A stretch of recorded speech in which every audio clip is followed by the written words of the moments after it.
What's this? Darkness, sis. Skip, you can hear me? I can hear you, brother. Can you hear me? I hear you just fine. How you doing this evening? Man, I'm all right, man. I don't know how y'all live like this, bro. You're in the big city. You're in big time now. Man, look, bro. It's 40 degrees out there. Like, it may come. Yeah. It's supposed to be 85. Yep, this is the weather that brought us Urugu. Like I said, every winter I become very sympathetic to our oppressors. Because if they had me in this and I return and see that the rest of the world is living in tropical paradise and they got me in the ice box, I'd colonize and kill the world too. Man, you got dirt in your drink. No. Don't be like that. You got dirt in your drink. How do you cut your hair? Is that your hair in their drink? See? No, this is an oat milk latte. And then you get some dark chocolate and you shave it, put it through the grater and shave and put that on top of the foam for an accent. You're in the big city now. You can get things like that. You can try something other than moonshine. No, thank you. Try some sophisticated big city stuff. You in the city now, so you can try some nice things. Have some nice things for once. I'm built different, bro. No, you come to Chicago. I'm gonna make you. This is hand pressed. Also, this is hand pressed espressos like the monks did it during the Middle Ages. This ain't no machine press. Manual pressed espresso with organic oat milk and organic dark chocolate shave. So I'm used to the finer things. Huh? Yeah, because when the revolution comes, man, we might not be able to get stuff like this. You better enjoy all this stuff while it's here. Enjoy the lattes and the white women's and all that. When the revolution comes, we might lose access to all this nice stuff. So, go for yours without shame. No, thank you. All right. So, but yeah, this little chocolate shave ain't gonna hurt nobody. All vegan, all organic. So anyway, what you doing out of Mississippi? Suffer. Huh? Really? Suffer. What did you followed the Underground Railroad to come up north to the city, man? No, man. I'm up here for work. Oh. Yeah, so working on this contract with the CDC Foundation, overdose response teams or whatever. Oh, yeah. Also serious business. Okay, you traveling on business. Yeah, all so right. I'm shooting videos that they're going to show the new folks they got coming in. All right. So today is a topic that I wanted to cover. You get a chance to look over the stuff I sent you? I did. I better pull it up because I don't know what I know. Yeah, I wasn't ready for that. Well, this week I went on the manosphere, and I was talking to some passport bros and some. Well, I was invited, so I got to talk to some passport bros, some accountability, some Cosbyites, some personal accountability. We are our own worst enemy. the feminization. Weirdos at? Huh? Where you talking to these weirdos at? They invited me into a discussion. It was, do you know Mark Lamont Hill? Yeah.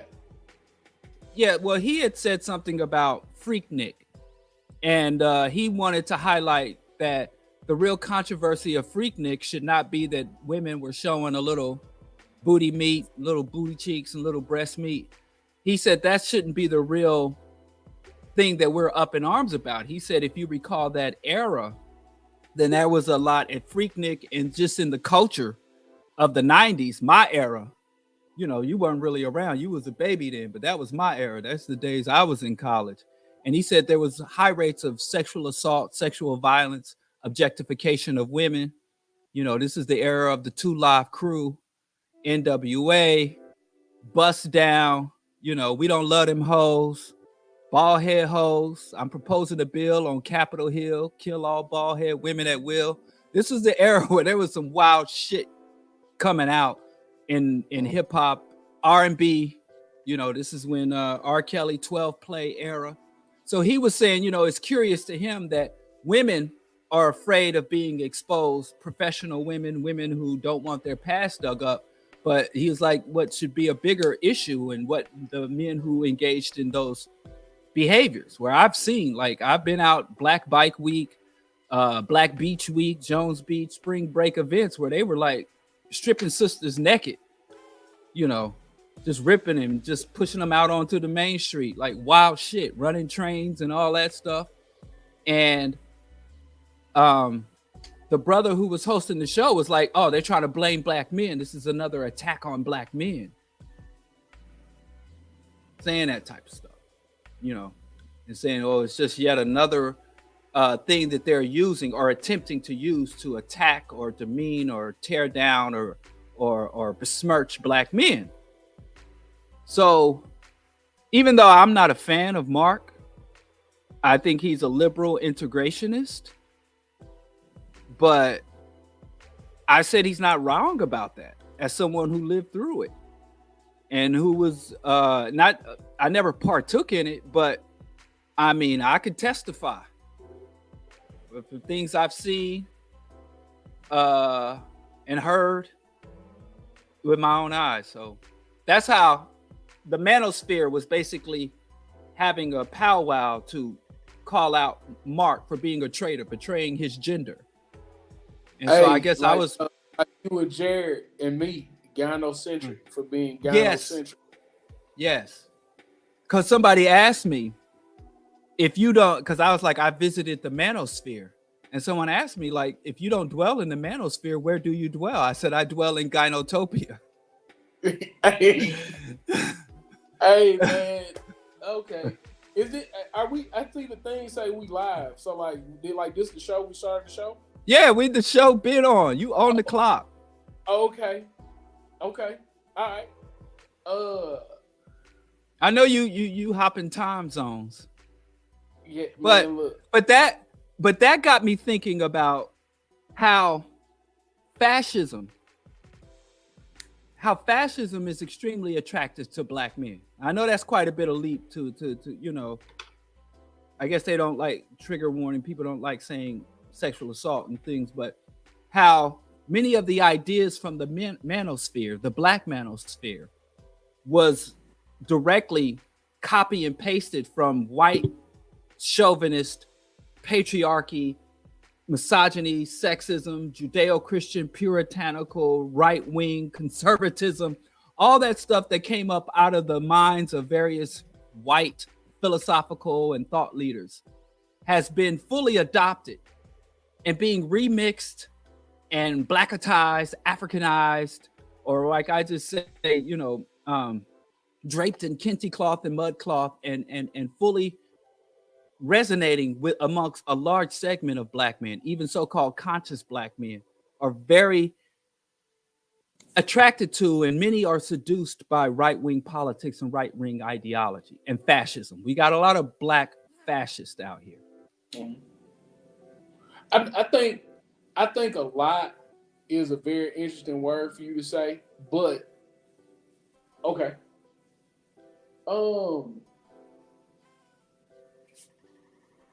First off, them some weirdos. Like, let's just get that. That's just my position. Like, them dudes is weirdos. But I also want to say how interesting it is that in a space where there were very few, if any, white folk, these idiots are coming out and saying that somebody's trying to blame the black man for something. Well, there wasn't no white man there, fam. I've only gone to one of those events. I went to one in the early aughts. Had a great time. Did not see, aggressive behavior that you described, but did see some stuff that was like, yo, like, fam, relax. You're gonna scare them off.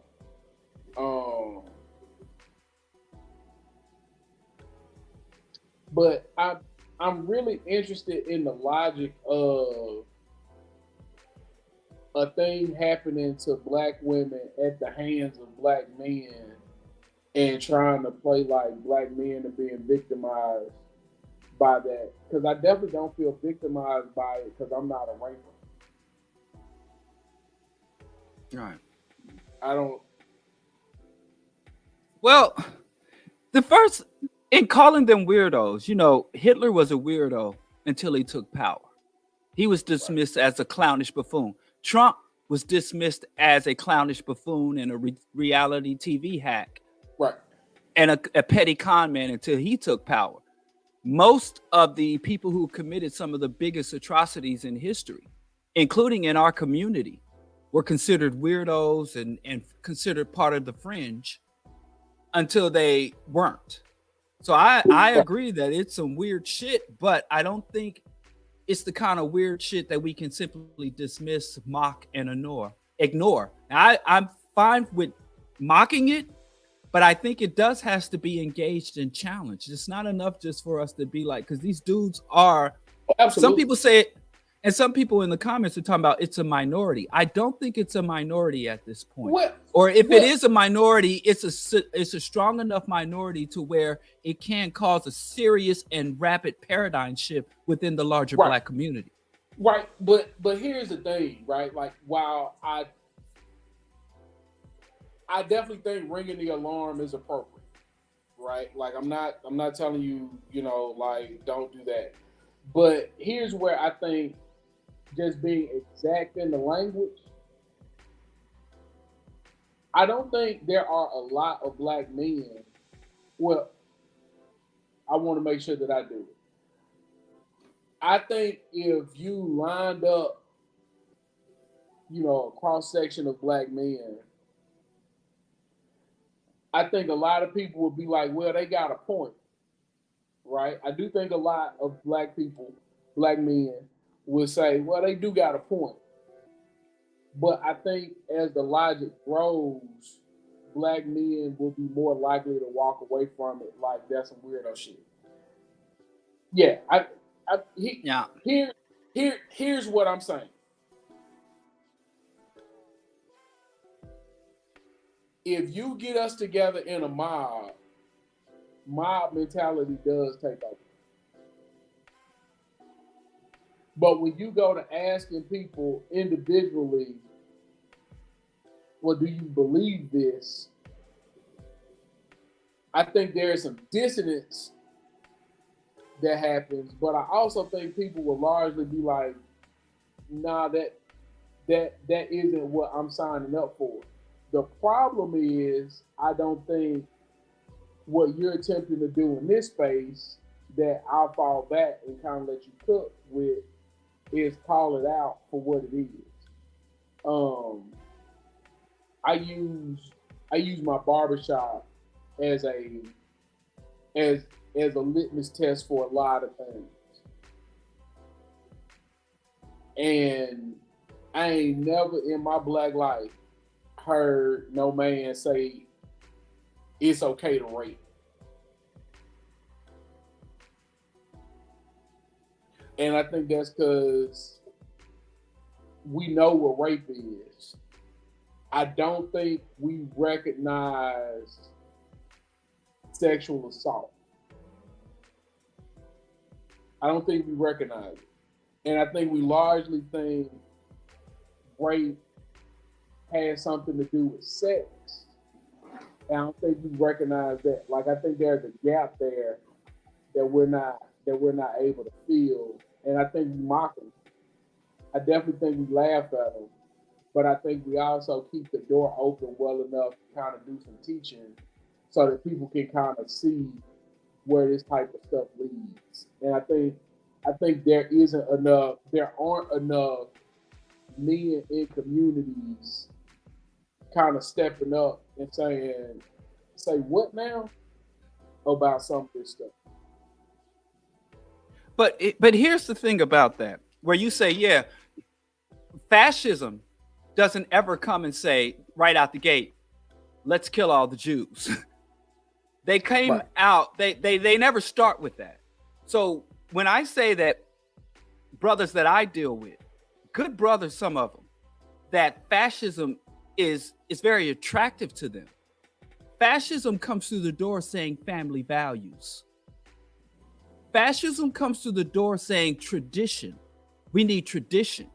We need to put the man back at the head of the house.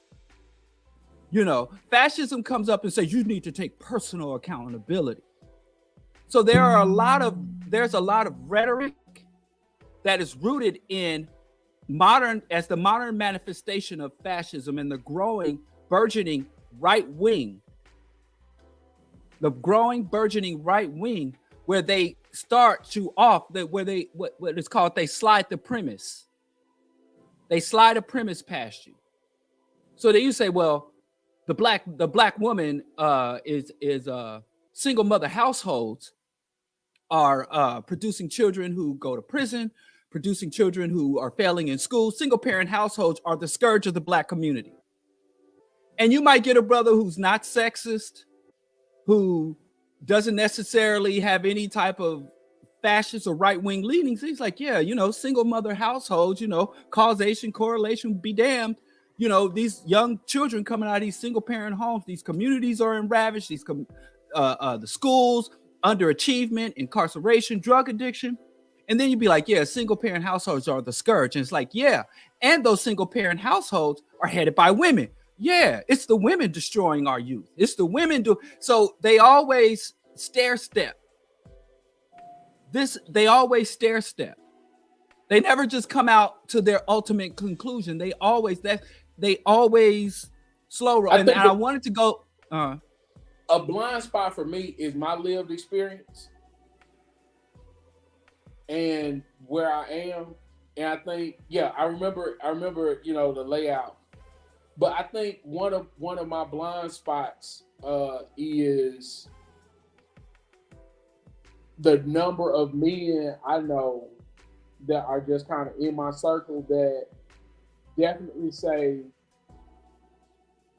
I know how my mama raised me by herself and how hard it was for her. So they're uber involved dads. Because of that. Like I just know I live a reality that just has so many men kind of embodying the difference to that it's hard for me to wrap my brain around the fascist, the beginnings of fascism kind of beginning there. But again, I do see your premise kind of growing. So keep going. Yeah, well, I think we have to challenge it because to me, I was sitting there in that discussion when I was invited to engage in this manosphere discussion. And I sat there and listened to over an hour of brothers be like, these black women. One brother said, you know, I went to Panama and found me a submissive traditional woman because black women are so bad. And, you know, they ran down the stats of single mother headed households and how that's the scourge. And they were just, essentially, I sat and listened to black men identify black women as if not the ultimate cause of our problems, then an ally or an asset of our oppressors in terms of causing problems. And when I said white men, white people, they literally said that I was calling up a white boogeyman. So to blame the systems and institutions of white domination and capitalism and the institutions of the state is to calling out a boogeyman, a fictional character. I'm somehow being paranoid about a fictional threat when the real threat is Black women. And every time, because, you and I both, let's be real, we kind of live. I first, I heard this in like my old, history books and political science books in college, that rarefied air. And I heard Jay-Z say it. Jay-Z brought that term up, which I hadn't heard, and rarefied air. And, we kind of move in different types of circles, man. Yeah. So when we sit here and talk about what, people I hang with, brothers I break bread with, don't do that. I mean, I ain't at the tailgate parties. I'm not really at a lot of spaces that will be considered, So these ideas, especially because, I mean, in this system, as brothers start to lose ground, they're going to start looking around for explanations. And there are a lot of simplified surface reasons, a lot of surface reasons that reactionary males can point to say, yo, this is the problem, or they are the problem. Scapegoating is like a cornerstone of fascism. I always call fascism its capitalist immune system. So you have a lot of men who were raised to say, listen, king of the castle, you are a warrior, you deserve these things, and if you go to school, you stay off drugs, you don't have a felony, you're supposed to have all this shit that life is going to offer you. And we got gurus. These gurus, these earn your leisure types, like, yeah, you can be rich, NFTs, crypto, you can be rich, you can have everything you want if you follow these rules. And a lot of brothers follow these rules. They ain't got the house, they ain't got the car, they ain't got the woman, they ain't got the bankroll. So I could either blame capitalism, I could look at the guys with the aircraft carriers and say they the problems and I got to go at their heads, or I can look at the immigrants, I can look at the gays, the transgenders, I can look at these women singing WAP and these worldly, non-submissive, masculine women. I can look at these other vulnerable, targeted populations and say they're the problems, and I can beat the shit out of them. And not only does it provide me some relief and validation, I can even get reward, the economic, ideological pat on the head from Elon Musk and the other elites, the men who have achieved what I achieved. So that is a dangerous place to be in an eroding where civil society is eroding, the ecosystem is collapsing, the economy is imploding. We've been here before. We're being here before, and it's a very dangerous place to be. And with the ideology brothers and sisters have around here, now I always go back to that Whoopi Goldberg, you in danger, girl. I tell the sisters, shit is mad dangerous. So what when you were talking about, one of the things that I was thinking about was, I wonder if these lanes that we're talking about are the men with degrees, right? Like, are they the educated among us that are taking these ridiculous positions, much like, a lot of the dangerous feminist positions that are taken by women with degrees, right? Like, is this an outgrowth of being learned? And how that shows up in this. Well, this is something that has helped me to stay focused as I organize in the street. Institutional problems are caused by people with institutional power. Systemic problems are caused with people with systemic power. So even though you can have bad actors on a community level, street level, you can have a horrible person living under your roof. Amos Wilson said, whenever you see a problem that is persistent in society, that saturates societies, that resonates and that is embedded throughout the society, you can't understand that problem by looking at who suffers from the problem. You have to look at who profits from the problem. You have to look at who profits from the problem. And this is the only thing I think is this radical analysis, looking at the root of these issues. This is the only thing that's going to save us as a people and Black men as a group. Because I see the right wing have a large amount of Black men that they're going to use as fodder.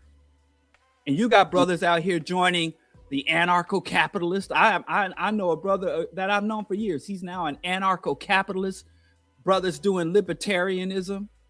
Brothers that are going into their faith.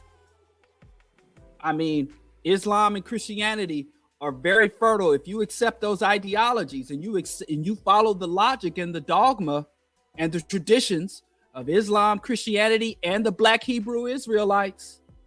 If you follow that logic, it is very receptive to right-wing ultra-nationalism and all the shit that's coming down the line.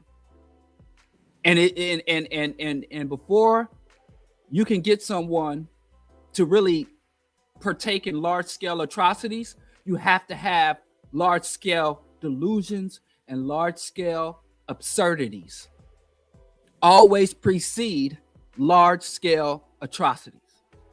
And we're there, man, just in conversations everywhere I go, man. It's kind of eating me up. It's wild, like, you know, because, you know, I don't do none of the social. I don't do no social.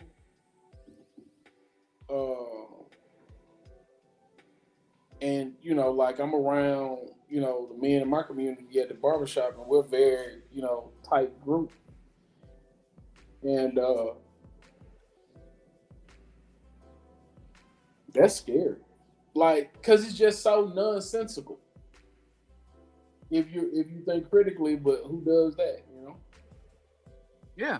And just look at I mean, one guy I think is like, if Black reactionary proto-fascist was a person who would embody that, and I hate to say it, because I mean, this dude, man, I had a lot of respect for this dude, but number one would be Lord Jamar from Brand Nubian. I mean, if you don't follow nobody, if you just need a daily dosage of what I'm talking about here, go check out Lord Jamar. But another person that I would probably say that is and I got in trouble for saying this, but that is probably like a Pied Piper for Black reactionary thought, is Dave Chappelle. Dave Chappelle. And when I said Dave Chappelle, I had a lot of brothers, friends of mine. I got people that are close to me, like brothers that work in that sphere. Dave Chappelle. And these people who make this shit palatable, who put enough seasoning on it, because white fascism, it's crack, pepper, and salt. But Black fascism got curry, it's jerk. You know, got honey hearty barbecue fascism. Black brothers, you know, we make everything look cool. We make everything smoother and cooler. I'm just wrapping my brain around, like, again, I'm not disagreeing. I want to make sure that like it's clear. I'm not disagreeing. I'm processing it, but I'm just thinking about. I said this to someone recently. I was like, the only thing a Black man had ever had in this world is a Black woman, and the only thing a Black woman had ever had in this world is a Black man. In this world, I'm talking about modern times and this current experiences we have, and the division among us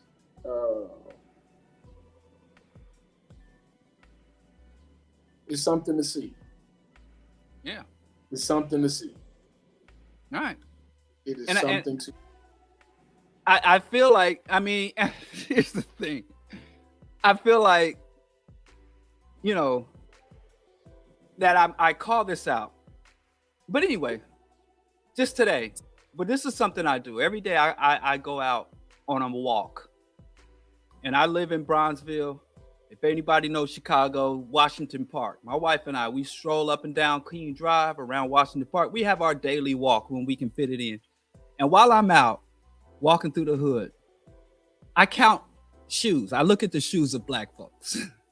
Because like I said, I know my people. You know, you can read a lot about black folks about their shoes. And when I first got to Chicago, it was Jordans everywhere. And now Jordans have been displaced by Yeezys on the young people, and on my peers and younger old folks is still, they got their floor shimes and stuff, so they're not really in the grind. But I'm like, damn, not even a black man saying I love Hitler, it's not enough for black people to step back and say, listen, this is someone or something we can't rock with. Mm-hmm. You know, that blows my mind. And there is a whole Kanye, I don't know, community here, like guys who pretty much operate and carry out Kanye's will in this city. And they're doing events, they do pop-ups, and they're all over. And it's just business as usual. It's business as usual.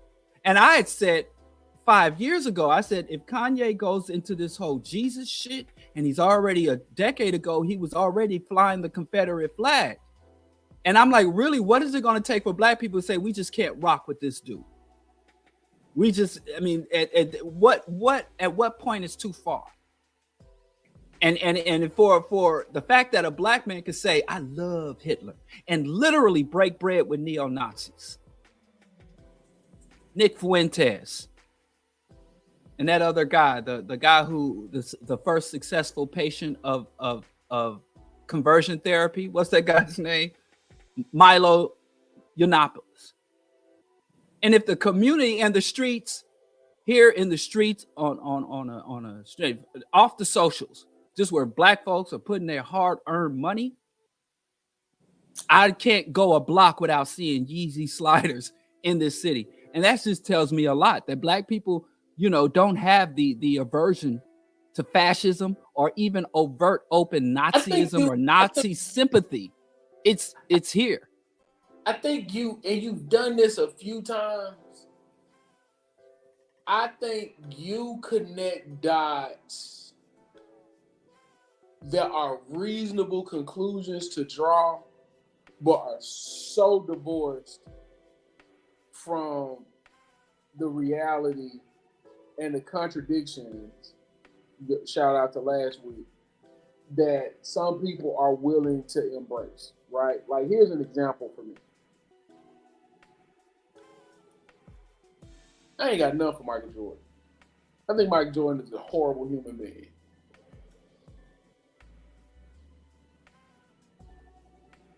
But I still have not overcome my 7th grade, everybody got these shoes but me. 8th grade, seeing, you know, this pair of shoes and that pair of shoes resonate with me. It's less about Jordan and more about the shoe. And I don't think that is that much different than other folks that are just like, hey, I don't give a damn about Kanye. I'm wearing these Yeezys because they are part of the zeitgeist. And some of those people might not even be wearing official Yeezys. Like, they could be wearing, they don't even call them bootlegs no more. They call them replicas. And this is just kind of what we wear right now. And I don't think it's indicative. I don't think it is as indicative of a moral position as much as it is a disconnect between what this man has said and what we think we believe. I don't. It's like when everybody said, Tommy Hilfiger said that he didn't want black people wearing his clothes. I don't see his shit like that no more. Yeah, because it's gone. Like, it's not what it was. No, it's not what it was. Like, dudes are now more so wearing more luxury items. And the Yeezy thing is more like a luxury item. I disagree with you, and let me tell you why. Remember when Kobe snitched on Shaq? I know we can't speak on this, but when Kobe was in Colorado and caught that rape charge, while he was being interrogated by the police, he said to them in passing, but they recorded it and put it out. He was like, I have a little liaison. I'm traveling. I'm an athlete. I have a little bit on the side, and I'm brought up on charges. He said Shaq does this shit every day, and nobody ever calls him out for it. Just drag Shaq into this shit. I remember that. Shortly after that, Samuel L. Jackson did a movie where he played a cop who hated white people. Mm-hmm. I remember that. And his son had a Kobe jersey, and he went to his son and said, "Yo, we don't wear Kobe in this house. Kobe's a hater." I had a pair of Kobe's. This is when he was with Adidas. Remember, Adidas dropped him shortly after that. But I used to play ball every day. UMKC gym and just off Grand Parkway. I used to play ball up at Ebbets Field. Even though it was an old baseball field, they had a bunch of basketball courts there. I used to play ball every day. I showed up in my purple and gold Kobe's. I ain't never watched one. I don't watch ball chasing. I showed up in them Kobe's and dudes started laughing at me. My shits was crispy.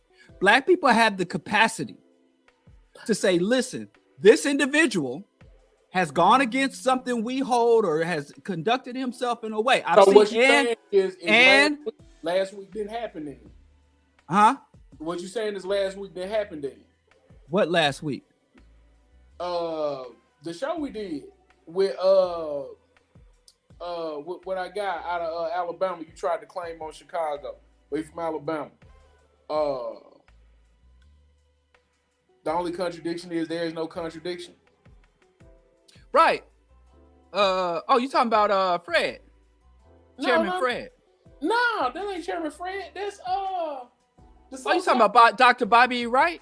Bobby Wright. Oh, well, Dr. Bobby Wright was a instructor for Chairman Fred. Him and Chairman Fred knew each other personally. Okay, but I'm saying. So I don't know who was stealing from who, but yeah, they both said it. I've only heard Bobby Wright say it. I've only heard Dr. Bobby Wright say it. I've heard or read Chairman Fred say it as well. Okay, all right. So boom. So we gonna double quote it. So saying that that's not true then if you got laughed at about your shoes, because I still see people wearing Kobe jerseys. Yeah, well, Kobe was rehabilitated. I'm saying there was a time where Kobe's wasn't cool. I know black people are mad forgiving. I'm not even having a problem if the community forgave Kanye, because I'm saying that there was never any time where Kobe's weren't cool. I mean, where Kanye's fell off. There's plenty of people that got rehabilitated. But what I'm saying is like, if you wearing that the week after it happened, like I'm sure some people put their Yeezys up, and then it was just yeah. I didn't see it. I didn't see it. What I heard and saw, Chicago and New York, and on the internet, is people like, yeah, he's speaking up, telling the truth. He's finally telling the truth. That reactionary, fascist, proto-Nazi bullshit, the black community was rocking with that. They felt he was standing up to powerful, insidious, occult forces on behalf of the black community. So it's not just that the black people ignored Kanye's position. But see, the black masses embraced it. Okay, but now listen. And there was a call for boycotting Adidas. They didn't say, well, we're going to dump Kanye, because there was a call to boycott the brands that broke and cut contracts with Kanye. So the community just didn't passively carry on. The community actively supported Kanye. Diallo, listen to what you're saying though. Like you're saying things that are definitely related, but I also think what you're doing is a lot of cherry picking, and we all cherry picking our arguments. But I think this is really interesting, right? So a week ago, you said that the only contradiction is there is no contradiction. Yes. This week, you said, hey, no, they like Kanye because they support the Hitler stuff. But then you say, because they think he's speaking up for black people and opposing powerful forces. Now, if he think that's what they doing, you see what I'm saying? Like these are not exclusive positions. I don't know how one could say supporting Hitler because you think Hitler supported black people while a nonsensical position. But if you think by doing this, you are supporting if you think by supporting Kanye, you're supporting black people because him talking about Hitler is standing up to forces of the occult, I may think you're not bright, but I can't then turn around and be like, yeah, you just love fascism. If what you're telling me is the reason they're doing this is because they think it's pro-black. I never said the word pro-black. Well, you just said he's standing up for black people. I said that was a prevailing position that the black community had. Now, last week where we talked about Diallo. Let's give our listeners some orientation. Hold on. All right. Hold on. I want to make sure that I'm not mishearing you. Okay. Because what you're doing is saying the same thing that I said in different language and being like, that's not what I mean. So maybe I just hear differently. But this is what I'm hearing you say. I'm hearing you say that the position is Kanye is being a strong black, they believe, not you, because you're not a not smart person, but they believe, what's going on? Weird. They believe that by supporting Kanye, they are supporting a black man fighting against. No, that's not what I said. That's not what I said. What I heard you say. I said when you say supporting Kanye or not supporting Kanye, I said people's assessment of what Kanye is doing. That doesn't necessarily make them an support. Like there are people who don't own any Kanye merch, would never go to a Kanye concert, don't own any Kanye ugly ass shoes. But if you ask them, you know what Kanye said, and Kanye said the Jews control the media. I mean, Farrakhan's been running that hustle, and they still, if you go to any Nation of Islam event, they're still selling that secret relationship between blacks and Jews, and they still selling that protocols of the learned elders of Zion. So that is something that Kanye is just took the baton on that Jew baiting that we also adopted from white folks business we getting in the middle of. So I think you're misunderstanding me, because last week what we said is that black people are the freest people in America in one respect, is that you can act against the interest of your community and the black community will not sanction you. Now, what you're under the impression that I'm saying is that the black community is either sanctioning or refusing to sanction Kanye. Okay. But what I wish it was a conscious, deliberate thing. But what I'm speaking of is something, it's sad, really. It's cool points.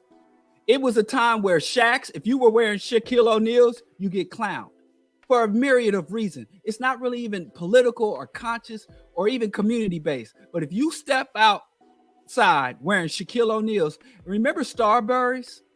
Yeah. Remember Starburys? You step out in Starburys, them shit's not cool. It was a time where Karl Kani was the fly shit. And now if you're wearing Karl Kani, Rocawear, Sean John, so shit comes and goes, ebbs and flows. So I'm not even trying to say, well, the black community should come together with a tribunal and determine whether or not we should sanction Kanye. It's just about, yo, in my style, in my outlook, how I want to maneuver through my hood, this shit is still cool. This shit is still fly. So not only are we people, even though we didn't have the ability or we don't retain or exercise our potential to sanction our enemies, because I mean, if we did start to say, oh, it's time to sanction traitors, Kanye would be very low on that list. I would start off with industrialists, black capitalists, black politicians. But just in the fact that I'm looking for cool points, there was a brief window in time where if you was wearing Kobe shit, you weren't cool. Kobe was redeemed. He was rebranded, repackaged, and resold because white folks like, listen, we can still make some serious money off this boy. He's still got a good decade of ball chasing ahead of him. So they rehabilitated. But Kanye never got debilitated in order to go through a rehabilitation process. So that's a different level than conscious, deliberate sanctioning and targeting of those who go against the interest and values of the black masses. Those are two different discussions from my point of view. I'm sorry if they're confused. And I'm going to use a word that I stole from Jared. You know, nuance. No, like, and I think that's because ultimately we're saying, I hear us saying very similar things, right? Like I'm saying the presence of the Kanye shoe is no more indicative of the black politic than, I have no idea. But it is indicative of what's cool with black people and what is cool, what's considered fly and what's not fly, right? And bro, listen, Diallo, these little boy around here wearing Crocs. Yeah, that shit's cool now. So like I mean, like I don't know what else to say other than like they on a way different wave than, like, there's no way in the world I can wear a pair of Crocs. And like, yeah, but y'all was wearing sliders and gym socks. And y'all was wearing, not only were y'all wearing sliders and gym socks, y'all was wearing stockings. Them gym socks came up just above the knee.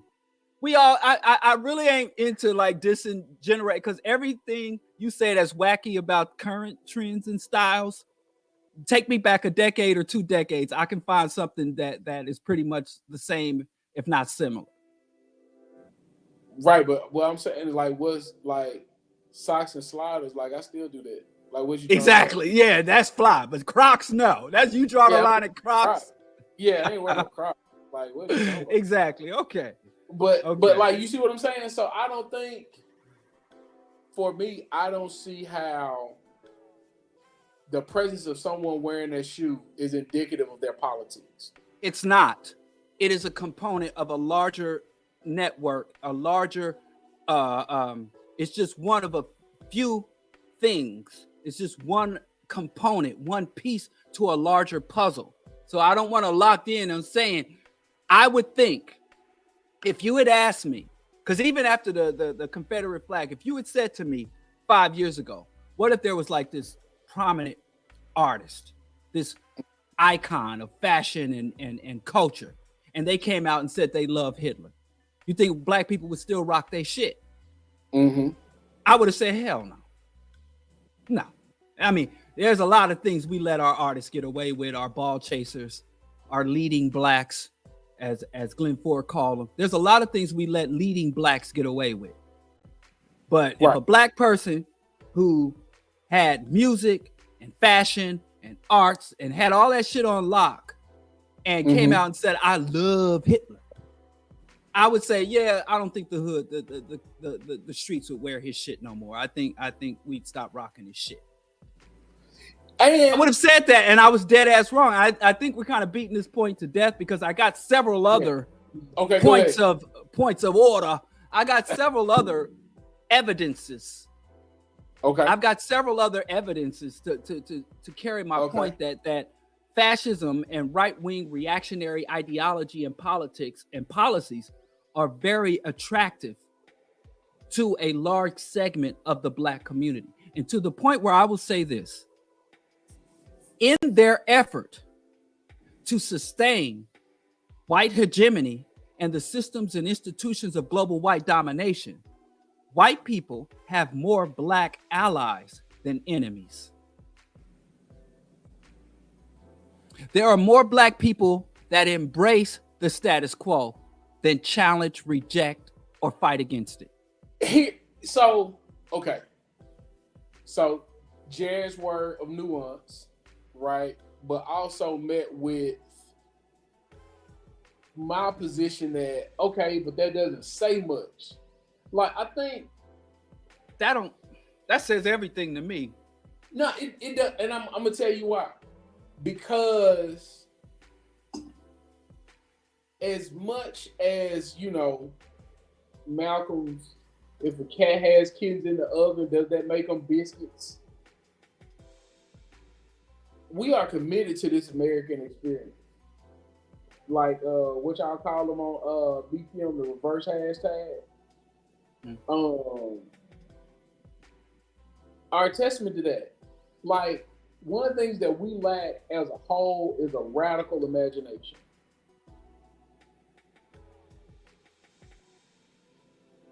This is it. Like, we don't envision a world where this is not it.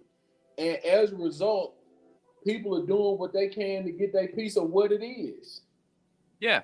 And that's a severe problem when the system we're trying to get what we can get and the system we're trying to navigate is genocidal. Yes, no, I'm sorry. It's omnicidal and destroying the very life-sustaining capacity of the earth. That is destroying and dismantling ecosystems. I don't disagree with you one bit. Like, we are in complete agreement. But going back to what we talked about last week when you were like, hey, we don't save nobody. All we do is build a community so that when they decide to come over here, we got some for them. I don't see how we can expect folks, using some more Jared's words when he talks about we're the most propagandized like population like that. At no other point in history have people been this propagandized, right? Like, we are victims of America, and we keep coming to the only conclusion that America allows us or encourages us to come to. So right. I don't disagree. I think it definitely sounds like a thing that a person would want to argue against, but I think the reality of it is, like, we don't really show any willingness. I think is a bad word, but I don't think we show any desire to not reach the peak of capitalism. Like, right. Us, we all want our turn. And yes, and that's a problem. But also, like, how do people come? What have we done to encourage people or to educate people or to whatever people to get them to come to a different conclusion? Because using your logic from last time we spoke, we don't free them. No. So, like, you can't free slaves. Yeah. So what do we do? Why are they trying to figure it out? Because you can't free them. You can educate them. You can inspire. You can motivate. You can demonstrate and live a positive example. Listen, yeah. There was a time, I don't know. I'm going to have to throw a word at you. Okay. Defeatist. Because you sit here and say, well, I agree. The average Black person is just trying to navigate this system. They don't have any other ambition beyond, hey, I'm just trying to get mine and, you know, achieve some minor personal goals. But just little over a century ago, the main objective of the average Black person was to meet their cotton quota and avoid beatings. And then less than a century ago, the main ambition of a Black person was to get to and from their job make sure their employer pays them for a day's work, and avoid being lynched and having their genitals mutilated. So in today, the average black person is like, well, I'm just trying to maybe buy a house or keep up my mortgage. And so our ambitions and what we believe to be possible does evolve. So even if our people are not conscious, it is our job to articulate, like you said, the imagination, to awaken African people to something is possible. So I see where my people are. It is not acceptable. I am not content with that. So I will be a voice to as because I say Chairman Fred, you say Dr. Bobby Wright, but they both said we have to raise these contradictions. We have to articulate to our people, this is not an appropriate status quo. This is not an appropriate way to construct society. The priorities, the reward systems, the systems of punishing and sanctioning, this is unacceptable. Right. And we have the capacity to change it. We have the right to change it. And we have to motivate and inspire our people to activate and to redirect their efforts, redirect their energy, redirect their things. But once you can't go into someone's head and change it, but you can give them all of the necessary tools they need and the inspiration and the solidarity that will motivate them to free themselves. And then once you free yourself, wake up, once you become woke, then you can coordinate and organize with other woke people towards those greater ends. But we don't just leave the sleeping dogs. Well, I mean, I hope that my position did sound like I think we leave the sleeping dogs, but I also think that the position that I keep hearing you articulate is that, people assuming these positions are indicative of things that I don't think they're indicative of, right? Like I don't think me wearing Jordans is indicative of my support for Michael Jordan. Okay, let's take the shoes off the table, because that's obviously a sticking point for you. I think you probably wearing Yeezys right now. So you took that little part. So let's take the shoes off the table, because I'm talking about the trends and attitudes towards black people. Trying to be funny, Diallo, like I really do. Like I appreciate it, but I'm talking about being very serious here. Like I think that it is much akin to me thinking because you have on a sweater and glasses and you're drinking hand-pressed espresso that you are East Coast liberal. Like it's not. You close. I'm an East Coast leftist. So you go one step. You fell just a little bit short. You're right. Like I just don't. You be correct in saying that. Yeah, I'm worse than you thought. I'm more than a liberal. I'm an East Coast leftist. Yeah, but you were right. So you just proved my point. Yeah, no, it's not though, right? Because yeah, like I mean, if somebody else was to call you a liberal, you would be offended, right? Offended? No. Oh, yeah. Why would I be offended of an inaccurate assessment? Yeah, like no, we're not gonna call me no liberal. So I'm not a liberal. But I wouldn't be offended if someone mistakenly called me a liberal, because I understand political education and political IQ is very low in this country. So why you not showing that you understand political education and all of the other stuff when it comes to black folk making? I am. How? I am. I am very much so. Yes. We support our oppression because we got on the name brand shirt. No, what I said was, I didn't say any of that. Oh God, thank goodness for recordings. Allow me to bring it down.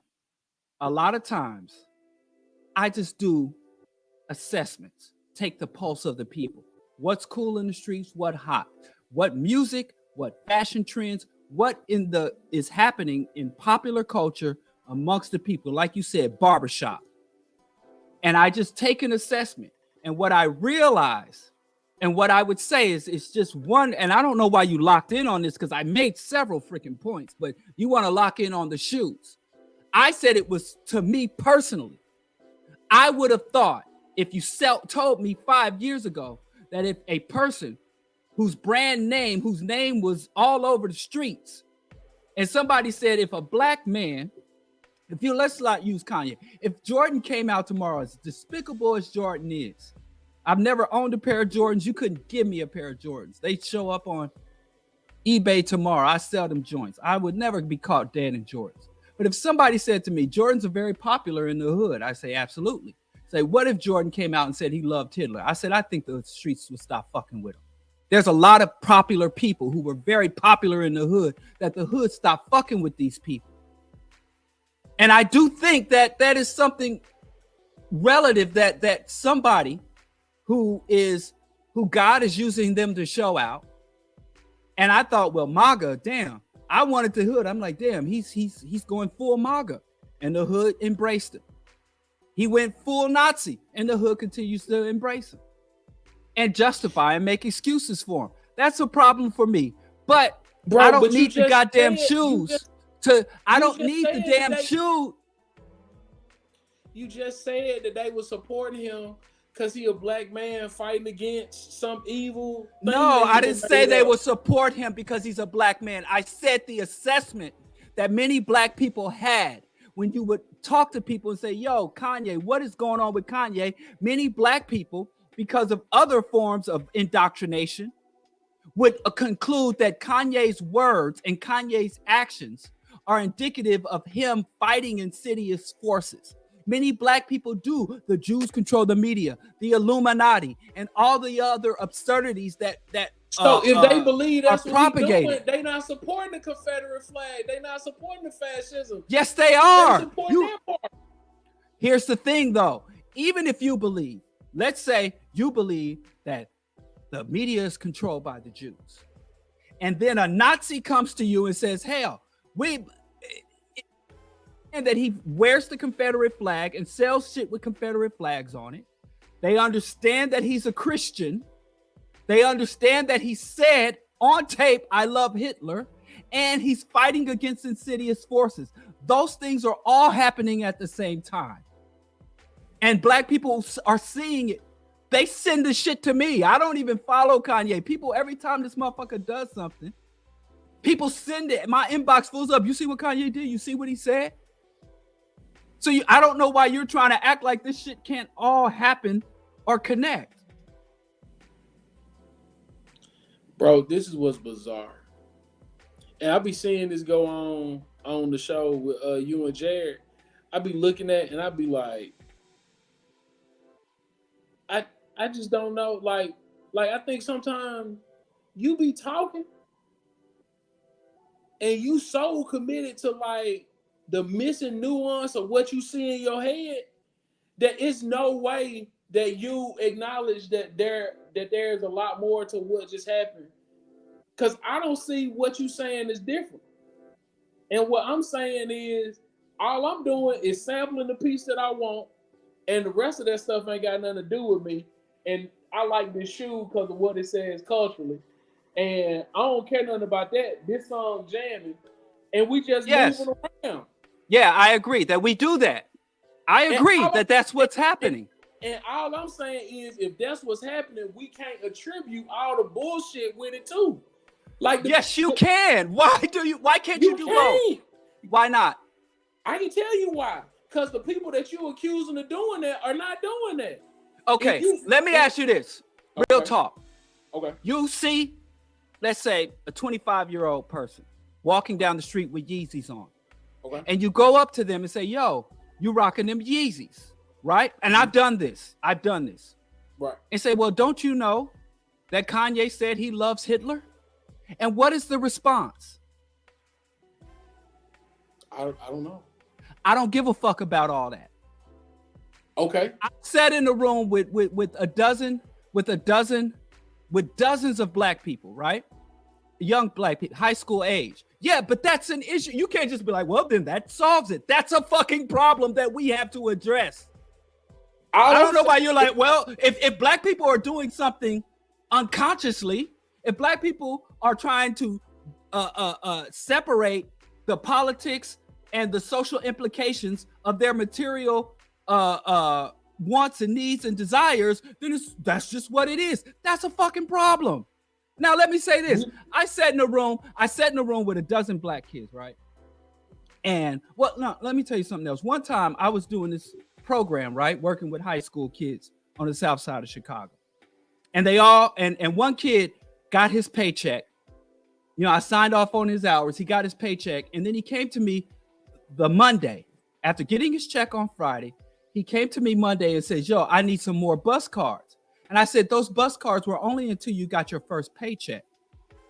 And he was like, "Well, I'm out of money." And I'm like, "You got almost $300. He said, "Yeah, I bought 2 pair of shoes and it's gone." And so he bought 2 pair of Jordans. So anyway, there was this big back and talking, and I'm talking to kids, like every kid's like, "Yeah, Jordan's the fly shoe, favorite shoe. And I'm like, "Why is Jordan your favorite shoe? Why do you like Jordan so much?" And everybody there was like, "Because that's what I like." And so I talked to them about Philip Knight and Nike and marketing and advertising. And then I took them to Hyde Park, to the campus of the University of Chicago. And I was like, let's just go around these white folks, these affluent, wealthy white folks, and let's see how many of them are wearing Jordans. And I just began to talk to them about not just consumerism, but their preferences. How are desires, preferences, what's hot, what's not, what is attractive versus what repulses them. That is not something you should just dismiss. I don't understand why saying like, yo, that if black people are buying shit made by a black Nazi and they say they don't give a fuck, and that's what it is, as if that's just acceptable for us as a people, or as me as an individual. I should say that just is what it is. Black people buying it, but they don't give a fuck about the Nazi part. So let's just move on.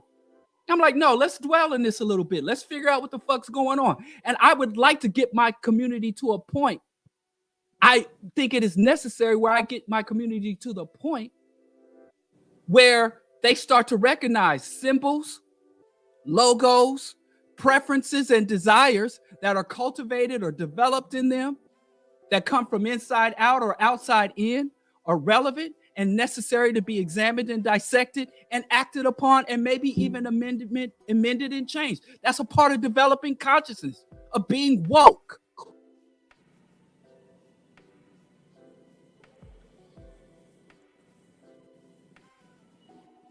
Okay. But can we, and I'd like to do this before we open up to the Q&A. So all the rest of y'all, huh? I said, okay. I wanted to run around because I still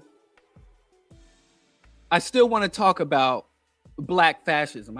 We kind of got stuck on shoes. But like I said, I'd given in the course of our discussion several examples when I talked about how the fascists come with the notion of family values and personal responsibility and strong black men. But we got stuck on the shoes, which is fine. I think I've had it. I've said all I'm willing to say about it. I don't think we stuck on the shoes. I've endured your ad hominems, and if you're ready to move on, I am. But if you want to share anything else about it, bro. I wanted to talk about fascist assertions and justifications. Okay. Because, like I said, I think that there are a lot more black people resonating with right-wing ideology, and how can black people recognize? Like, am I being propagandized? Am I being manipulated?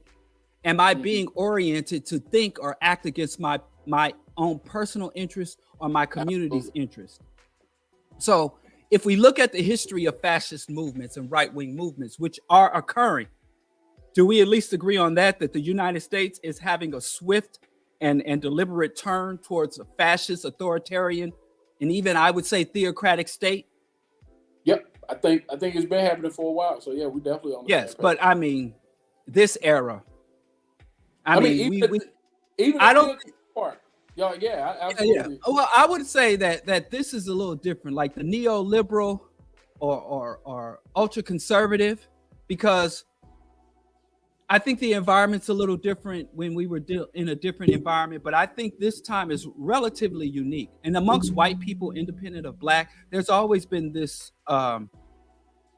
push-pull between more democratic oriented or Republican oriented government to authoritarian and overtly fascist, overt racist government.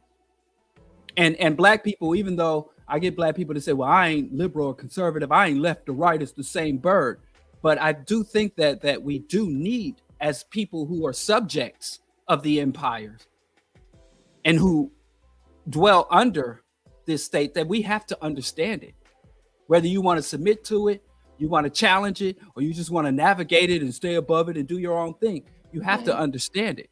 So I wanted to go over the list that I sent you about the fascist assertions and justifications. How do I know when I'm encountering a fascist or I'm being subjected to fascist indoctrination or fascist appeals?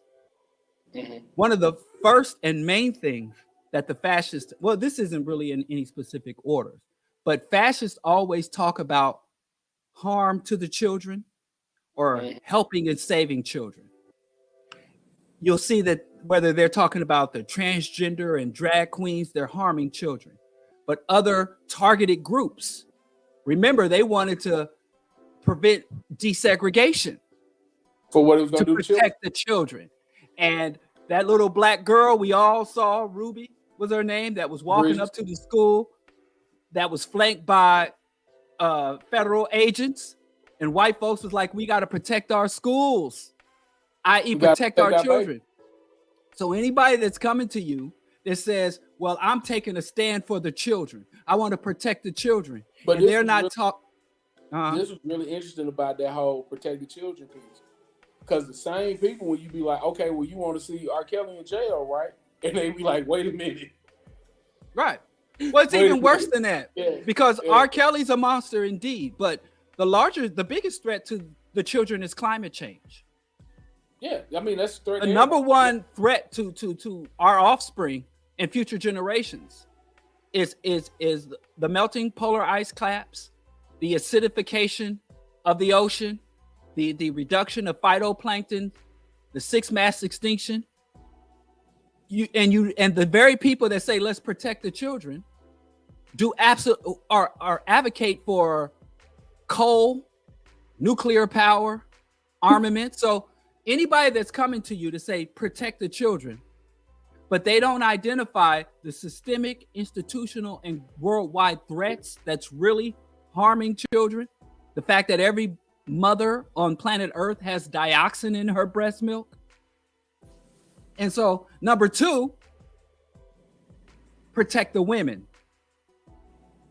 The fascists love to say, oh, we got to protect our women. We just had an army of Black Hebrew Israelites last summer, march, and I think they're coming back this year, march the streets talking about protect our women, protect our children.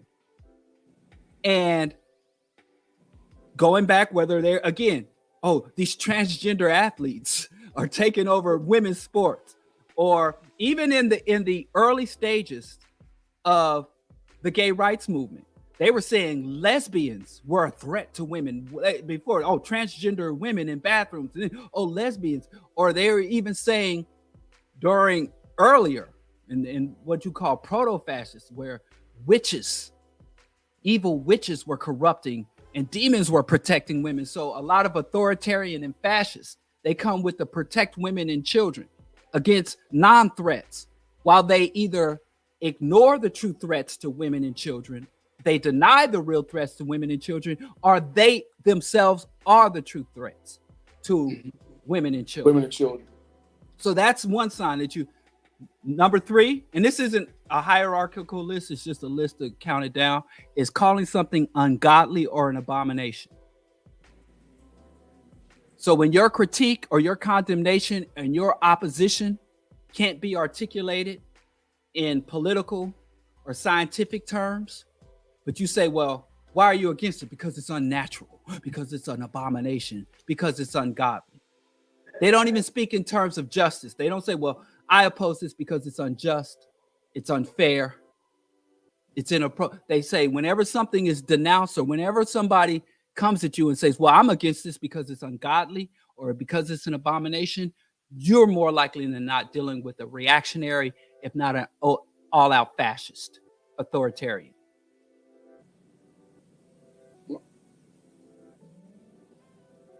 They definitely use existing systems to control. So yeah, I definitely see that. Number 4, un-American. Calling something or condemning something as un-American. But that isn't just, that's because we're in the United States. But if you are a reactionary Nigerian, well, this is just not Nigerian. If you are a reactionary Jamaican, that's just not Jamaican. So this nationalist idea that something can be un-American or whatever nation, just wherever nation you dwell. Calling something un-American as if anything is obligated to be American. Or as if America can claim anything. Un-American, right. We definitely obligated to be American. Right. So anytime somebody's coming to you saying, well, that's un-American, or someone said in the comments, unpatriotic, I think that's a more broader thing. Right. So un-Americanism. Number 4, something that is falsely accused as being foreign influence. Foreign influence. Remember, I remember when I was critiquing, when I was having opposition to Jim Crow Joe Biden, and I was opposing Hillary Clinton. In the last 2 presidential campaigns, I would say, well, I don't support Hillary and I'm not voting for her. I don't support Jim Crow Joe Biden. And people were accusing me of being a Russian bot. They said that Martin Luther King was a Russian agent. They said that the civil rights activists were there was some fifth columnist or communist infiltrating the Black community, causing Black people to rise up. So you'll find a lot. TikTok is an insidious Chinese conspiracy. So whenever you hear people talking about foreign influence, baseless accusations of foreign influence is another sign of fascist rationale, fascist assertion, fascist justification. Number 6, conspiratorial. Now, this is a little harder to deal with because conspiracies are very real. You know, conspiracies have been exposed. Conspiracies have been documented. Whistleblowers. So the government and private power does conspire against the people. But conspiratorial in terms of hidden agendas that are baseless, such as reptilian overlords, Illuminati rituals, adrenochrome, Pizzagate. And I think that these baseless conspiracies, these absurdist or disproven conspiracies, they sully or disrupt our ability to identify, challenge, or subvert the real conspiracies. So while we're out here looking for reptiles, while we're watching videos of the Met Gala and watching Jay-Z to see if he throws up a Illuminati hand signal, the people who are conspiring to deny Black people mortgages, the people who are conspiring to ethnically cleanse the urban core so they can gentrify and expel Black people from our historical communities, we ignore the real conspiracy because we're looking at supernatural or baseless conspiracies. Third, what number are we on? 7? That should be 4th. No. 7. Yeah. 7. People accuse their enemies of being predators or aggressors. So when people accuse, like when they say the Haitian and Latin American immigrants are invading us, you know, the imperialist nation is accusing everyone of invading. Remember, Trump was like, oh, there's a caravan of desperate Hondurans coming to invade America. So they always accuse the predators, and true imperialist colonizers accuse their victims of being the aggressors and the predators. Or the right-wing conservatives, the church, the Mormon church, the evangelical, are saying drag queens and LGBTQ are grooming children. At the same time, when you look at the evidence, that you find that the Baptist Convention, the Mormon church, the Jehovah's Witnesses, and all of these conservative right-wing Christian institutions have the Catholic Church have a concrete record of the systematic, not just abusing and preying upon children. They have a history of covering it up and even a history of validating it. But they're accusing everything outside of their sphere of influence as preying on or being predators. So so number 8, in terms of, am I being exposed to a right-wing fascist? What do the fascists say? What are the fascist techniques and assertions? Too powerful or taking power. The fascists who are in power always accuse people who are outside of power of both taking power or already having too much power. Mm-hmm. So you have people out here literally saying, well, the transgenders have all the power. The gays have all the power. During the civil rights movement and even in the 80s, they were like, well, black people have all the power. Black people are getting all the good jobs. Affirmative action is taking over corporate America. They always accuse those who are outside of power of already having too much power or attempting to unjustly take power. When you step back, you never find the fascists talk about the capitalist in power. And the only time they really target someone in true power, like you'll hear the reactionaries, they love talking about George Soros as if he's the only fucking billionaire trying to hold political. They don't talk about, and now they talk about Bill Gates too, because Bill Gates, but they never talk about the majority of billionaires are both right-wing and authoritarian, but they never mention them. Some dude will literally go on Twitter and talk about how George Soros is manipulating the media and ignore the fact that he's on Twitter that a billionaire bought for the specific purpose of manipulating the media. So fascists accuse their victims of being too powerful or having all power. And at the same time, they accuse their victims of being weak and weakening the society.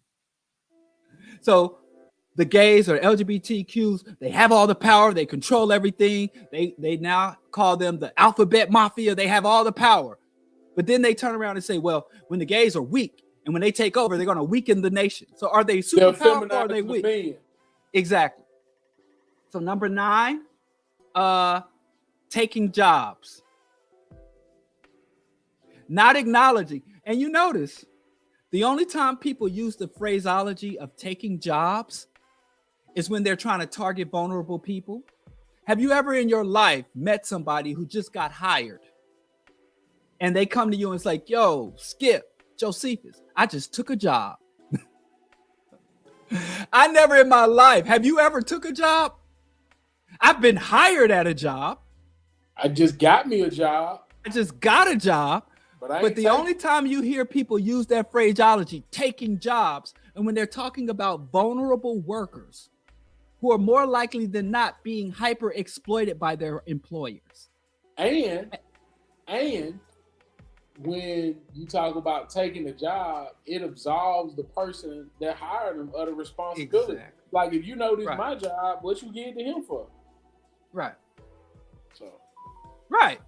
But nobody takes jobs. But they'd rather fight the poor, desperate migrants who are being exploited by capitalists than fight the capitalists who are giving your jobs. Or if I'm a wealthy capitalist and I'm like, man, I had a job for you, you red-blooded, patriotic American, but a Mexican or a Haitian came and took it. With a machete.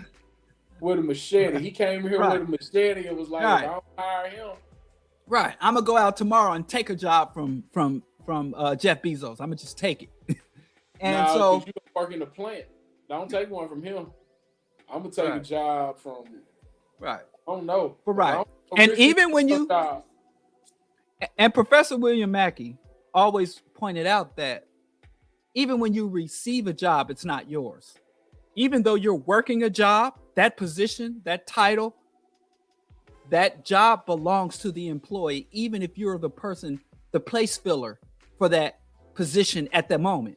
Because if they find somebody better and or cheaper, I'm out of there. Or if they develop a machine or a program. So a job doesn't belong to you, which is why the anarchist The Wobbly said, it doesn't matter even if you get a living wage. If you don't own the means of production, you're still a slave. Even if you're working an 8-hour day, you got insurance and you get acceptable amount of wage and vacation time, you're still a slave until you own that position. So, because the job is never yours, whether it's a well-paid job or starvation wages, you're still just varying degrees or levels of exploitation. And then fascists focus on the undeserving, the unworthy. That the fascists promote the narrative that there are people in the society who are unworthy or undeserving, receiving things that they haven't earned. And it's always a vulnerable segment of the population. They never take that critical position against Trump, who was born rich, the 80% of wealthy people who were born into wealth and perpetuate wealth. They always target the poor and the struggling, is saying they're undeserving, they're unworthy of their demands, let alone of the things they don't have. They're even unworthy to make the demand, whether they get it or not. And finally, they say that their targets are not truly oppressed, and they target the oppressors as being, they target the oppressed people in their society as being the oppressors. There are brothers out here like, I'm oppressed by black women, or black men are the oppressors. That trope that was going around a little while ago, saying black men are the white people of black people, as if white people are not still have been, as if we've displaced white men as the white people of black people. So these are just some of the tropes that when you encounter them in your community, from your leaders or people you look up to or respect, or from the internet, socials, these are things you should look for, or should be, that set off your alarm bell, saying, listen, this might be a something I should be careful of. And I'm telling black people, as an oppressed member in the United States, you have a right to be critical, hostile, reject anything in the society. Absolutely. But you must do it from a leftist perspective. You can be anti-democratic party, but too many of us are anti-democrat from a right-wing perspective.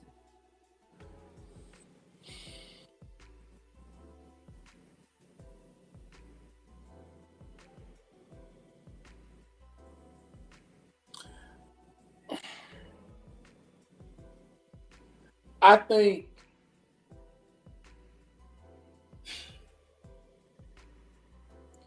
think your premise again is like, like we agree on the premise, even though we would have gone different ways to get there. I just don't think black people are riding around in mass thinking, you know what? I think Donald Trump is right. Like, I just don't think, like, the only data that we could go by is voting data, right? Mm-hmm. And there's no voting data that says that black people support the Republican Party. I don't think there's any voting data that says that black people, when we live in large communities by ourselves, we elect, Republicans or libertarians. We don't have any of that stuff in place, right? Okay, I'm gonna run some shit down for you. I'm gonna ask you some questions. Okay. Because I know black people aren't Republican, but which I commend black people. Mm-hmm. But even black people who are Democrats have issues with the Democrats. Right. That have critiques and criticisms of the Democrats. And even though black people vote, like we just put in a progressive, pro-union, pro-labor mayor here in Chicago. Okay. But I'm going to share some things with you, and you tell me if the majority of black people, regardless of what party they vote for, do they tend to lean towards the left or the right of this particular issue? Okay. You ready? Okay. Family values. Definitely to the right. Jobs. Definitely to the right. Immigration. More than likely to the right. Wealth accumulation. Definitely to the right. The military. Yeah, that's the only way some of us got out of poverty. So yeah, we support the military. So I can go on. The list is much longer. So what I'm saying is, but listen to what I'm saying. Yes, right. But when given the option of family values Black people, family values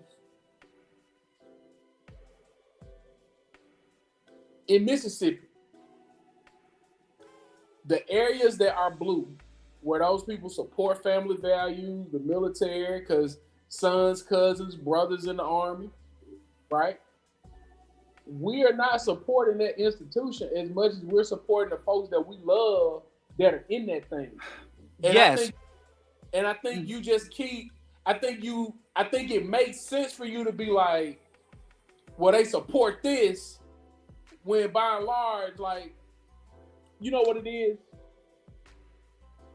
It's games, right? If you grew up in Jackson in the 80s, mid 80s, early 90s, you would think everybody really liked the Georgetown Hoyas. And that shit didn't have nothing to do with the Georgetown Hoyas. You would think that these guys really like the Orlando Magic. That shit didn't have nothing to do with the Orlando Magic. And I think by and large, like, we identify a piece of it that we like, and we ride with that piece. And much like you said that the young folks said about Kanye being a Nazi, hey, we ain't talking about that part. We just talking about this part right here. And I do think there is a lot of work to be done to highlight what those new things are. But what's more important to Black people than family? Like, I mean, I think yes, but here's the problem. Okay. In our efforts, a lot of times Black people, because we do have such high rates of what Dr. Bobby E. Wright called menticide, but let's just say conscious versus unconscious. Mm-hmm. Whether you engage in a behavior or you take a position consciously or unconsciously, the consequences are the same. So if Black people are either fooled, tricked, or manipulated into taking a position, or we deliberately, openly, and willingly take a position that is contrary to our interest, the outcome is the same, whether you do it consciously or unconsciously. So what position are we taking? Because the only thing that I can think of, and I'm sure the comments will go crazy, but the only thing that I can think of really is looking at, like, when we talk about those things that we say we believe, is the way that we vote. So if you look at Black people are mostly Democrat, right? Right. But if you look at the Democratic Party, we know why, right? But if you look at the Democratic Party, it's quite different than the Republican Party. The Republican Party could be defined as a cult. There is no diversity within the Republican Party. Can we say that? It's pretty much a cult at this point. It's not truly a political party. It hasn't been since the Reagan Revolution.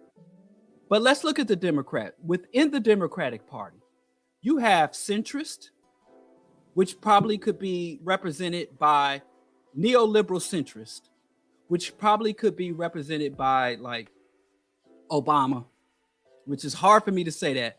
You have the right, or the corporate Democrats, as they are called. But within the Democratic Party, you have a right wing, which is represented by the DLC, the Democratic Leadership Committee, Nancy Pelosi and Chuck Schumer, the Clinton family and the Clinton cartel. Then you have leftists. Bernie Sanders, who is an independent, but he caucuses with the Democrat. He's basically a Democrat with an attitude, DWA.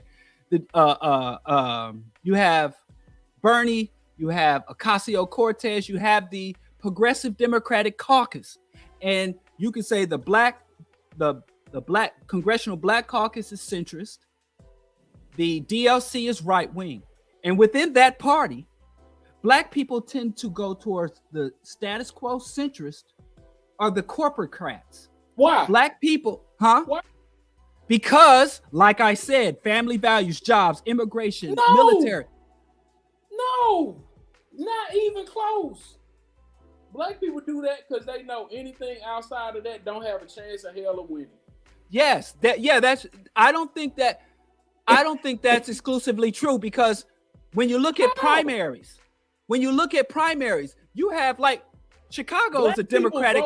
Black people vote in primaries, hoping that they can get somebody that'll do something okay through that white people will support. Listen to me.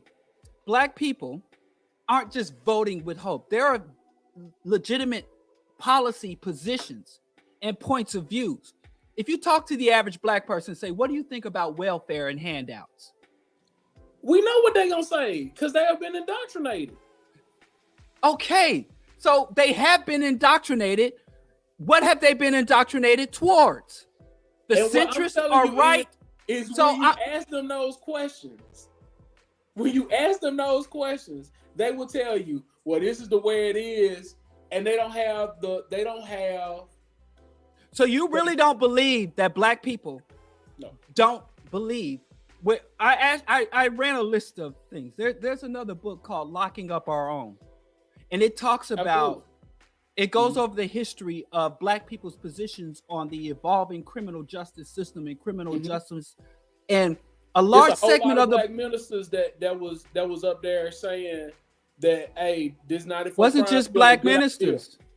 Kwame Ture was against cannabis legalization. You didn't say. You so ready to argue that you didn't even hear what I said. You so ready to argue, you didn't even hear what I said. There were a whole lot of black ministers that thought that the 93 crime bill was a great idea. That's what I said. I agree. They were standing. But I'm saying it wasn't just Kwame Ture. Yes.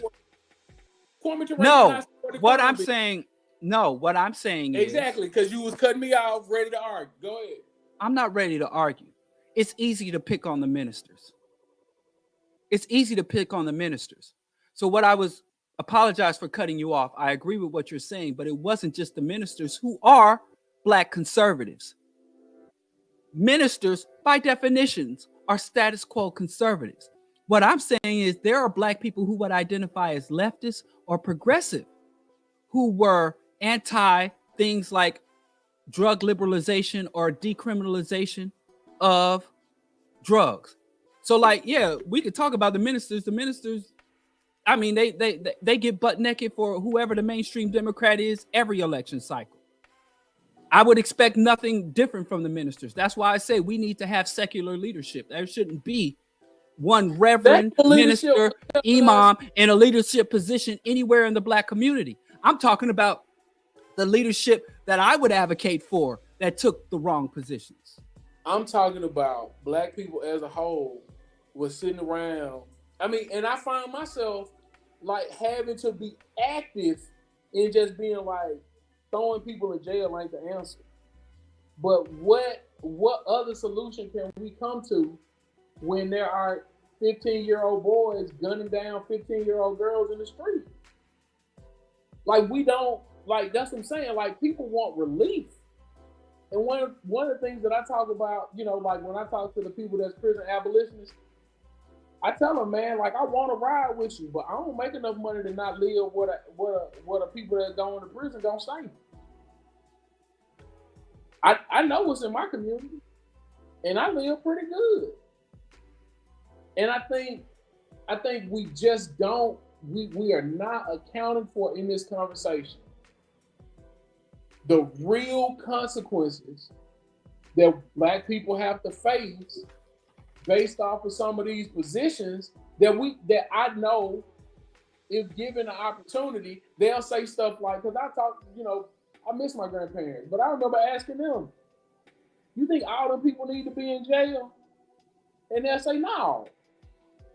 But some of them do. They don't have, they would tell you that my friends probably didn't need to be in jail. But they would look at other people that were not my friends that they didn't know that were doing very similar things, and they would think, well, they got to go to jail. And that's because they don't have that connection because of all the things that we hear, and all the things that we're told. And I just don't think the evidence that you're pointing to as evidence is really the evidence that you say it is. I don't think it's the smoking gun that you think it is. That's fine, but I'm just going off of the facts and the evidence. And you can interpret it as you want. But what I'm saying is a big problem is that you agree that many of our positions are right-leaning or right-wing, centrist and conservative.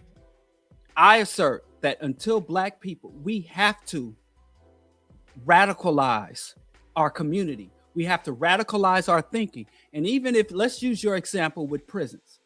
And you say a lot of Black people, like you said, you're not prison abolitions. And we've had 2 generations of mass incarceration, lock them up and throw away the key. It has not made our community safer. At all. Upwards of 85% of the people who go into the prison system will be returned to our communities, but they're returned to our communities traumatized.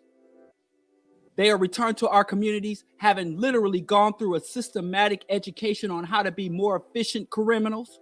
Mm-hmm. There have been whole countries. If you look at Honduras, the destabilization in Honduras came as a result of U.S. prison mass incarceration, because a lot of migrants came here and were locked up because they were illegal immigrants.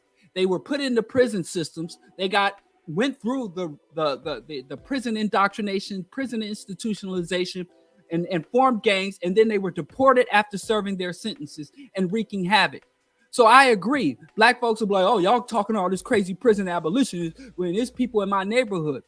So that's why we need to radicalize and elevate the consciousness of our community so that we're not susceptible to short-term reactionary non-solutions.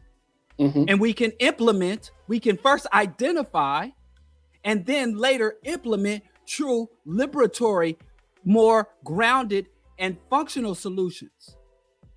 Dale Jones said, we've been oppressed so long, we lose so much, we don't even know what a victory looks like. Yep. We lose so much, we don't even know what a victory looked like. And I think that there's a lot of menticide in our community, and a big part of menticide is anti-intellectualism. So you say if Black people are doing something, it don't matter what they thinking, it don't matter what their motivation is. Shaking your head. Because it's not what I said. I didn't say you said it. But that's a point of view, because you're like, oh, Black people just doing this. And you ask them, what's your motivation? Why you doing it? They just trying to get by. Listen, let's go back to Dr. Bobby Wright, since brought up from last week. We are not going to happen upon liberation. We're not going to get there by accident. It's going to be a conscious and deliberate effort. Absolutely. Revolution is an intellectual endeavor. So the thought processes, the conclusions, the motivations, the desire, and as you pointed out earlier, the imagination of African people is extremely important. So I do think that ultimately, in AntiWoke is pro-fascist, and there's a lot of Black people out here condemning wokeness. There's a lot of Black people out here condemning cancel culture. There's a lot of Black people who are being seduced and embracing right-wing ideology, right-wing solutions, reactionary politics, and belief systems. And we've been primed to do this, and we have to call it out and challenge it. See that? We agree at the end. Right. Wow, that's really interesting. So you want to open up for questions? Yeah, we definitely got to. There's one. So I don't know how. I guess you did something different that I could see the chat. So yeah, thank you for that. I can't go back to get some of the old stuff. Yeah, I have to make you an administrator so you can pull up stuff. I might have to holler at BPM. Yeah, no, you ain't gotta do that. But I think this one from Axum, short-term solutions are better than nothing, and I think where that at? It was in the chat. Oh, here we go. Yeah, short-term solutions are better than nothing, and I think I'll give you an example. So me and my brother Matt, my youngest son, pulls the handle on my car and breaks the handle, so you can't open the door from it, right? And my brother and I led the charge. I just wanted somebody that'll watch me. We take the door off, we replace the handle, and we fixed it. And we fixed it so good that now the door wouldn't open from the inside or the outside, right? Now the solution was to fix that handle. But in that short-term solution, I made it worse, right? And I think a lot of times we will find ourselves identifying short-term solutions that make the hole deeper. And we have to really be thoughtful, and we have to be intentional, and we have to be deliberate, because we are working in a system that if you are not intentional, deliberate, and exact about what it is that you're trying to get, the thing you'll get is just be another version of capitalism that oppresses you, that makes your life harder, that oppresses other people if you are not exact. And I think we have to be looking at that and making sure that what we're doing isn't complicating the problem for later on. Yeah, and Bobby Wright did say sometimes it's better than to do nothing than to do the wrong thing. And there's this thing that was identified that white people do called loosening up to get a tighter grip. And loosening up to get a tighter grip is basically white people making concessions, short-term concessions, in order to preserve a long-term agenda.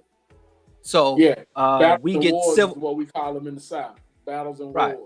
Right. So they loosen up and get it. So I agree, a short-term solution is better than nothing. I grew up with up until my grandmother adopted me and my siblings and brought us into her home. I grew up with severe housing instability. I've spent the night in the basement of mosque. I spent the night on park benches as a small child. I mean, when my mother was pregnant with me, she was homeless. And temporary housing, temporary food assistance was much better than nothing. That was a short-term response, but it wasn't a solution. So I agree that there should be short-term and immediate response, and we have to speak to the immediate needs of our community, of individuals, and us as a collective. Kids are dying today, so this grand vision of African liberation can't ignore the more immediate concerns of our people. But I think we should speak in terms of short-term remediation or short-term response, but there's no such thing as a short-term solution. Yeah. What was the Black Panther Party's programs, pending revolution? Like the free breakfast program was like pending revolution. So you know, like mitigate harm until we kind of come to a thing. But sometimes we just throwing stuff up. So we take a bad loan to get deeper in the hole for like this short term, and I just don't. Because how can a solution be short term? If you have malignant cancer, and I give you pain relief, and you're no longer feeling the pain of that cancer, I can't even really truly identify what a short-term solution, but I am fully in favor of short-term responses, short-term remediation. Yeah, short-term. But short-term solutions often, if someone is getting a short-term relief from an ongoing issue, that's not a solution. But I feel what you're saying, Axum. I don't disagree with the spirit of what you're saying, but in terms of literally, villainy justified as what is menticide. Well, the formal definition that Dr. Bobby Wright gave us, he said that menticide is the systematic destruction of a people's mind, with the long-term goal being the extirpation of that people. So it is the destruction of a people's cognition in order to prevent them from challenging, reversing, or undermining their own destruction. Dr. Bobby Wright said some symptoms of menticide is when people become anti-analytical, anti-academic, and ahistorical. So it is the systematic destruction of people's ability to think, to intellectualize, or they do that. Menticide is a process through underfunding or deprioritizing education, or funding education that confuses or misinforms people. Also, ongoing trauma, and the trauma starts in the womb. Research has demonstrated that the limbic brain or the reptilian brain takes dominance when the people are in a position of high and ongoing stress, and it makes them vulnerable to, it makes them to be highly reactive.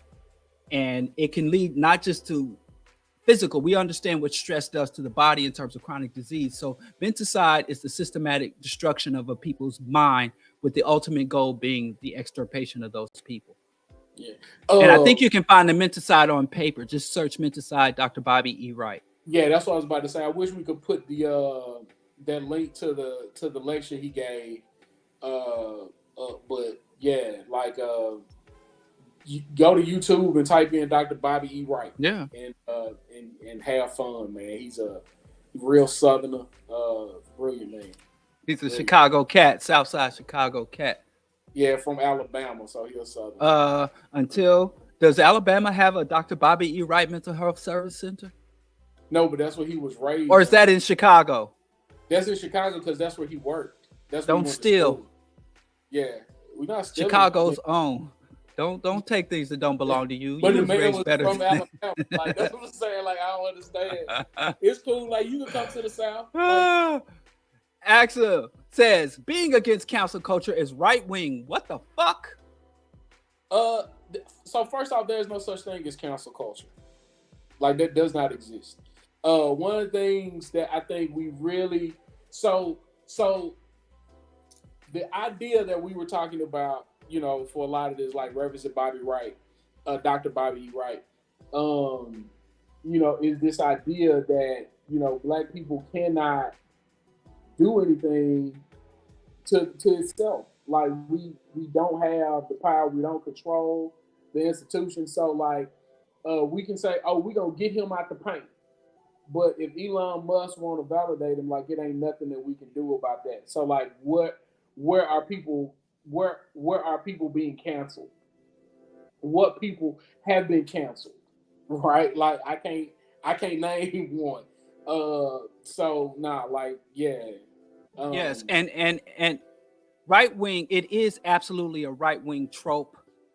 You'll find that it is the right wing, the far right, and the centrists and the corporatists who are pushing the cancel culture narrative. And that goes back to number 8 on our list, that the people, the oppressed people, are too powerful, or they're taking power, and they are unworthy of having power. So the fact that a community or a population that has been subjected to discriminatory policies or oppression can collectively make a decision to shun or disengage from a piece of media or from an artist or from a company, say, hey, we're going to no longer do this, because the same people that were anti-cancel culture were the same people who condemned the Montgomery bus boycott. And they're the same people that, like, despise political correctness. So they don't want anybody to mind. Exactly. Right? Like, so like, yes, Axum. Yeah. If you are a person who is anti-cancel culture, you are either right-wing yourself, or you're a victim of right-wing manipulation or right-wing propaganda. And I think I can understand what you think is happening, but, like, well, what you said in that I'm reading into it, so that's not what you said, but what I heard in this is, like, really, like, saying, like, wait, what? If you think about the people that are often talking about the consequences of cancel culture, there are people that are basically gone against or saying something mean, derogatory, unkind about a marginalized group of people, and I don't quite understand, like, what you got going on. Right. So Lisa asked, talk that talk now. Lisa asks, how long do we have to do incremental?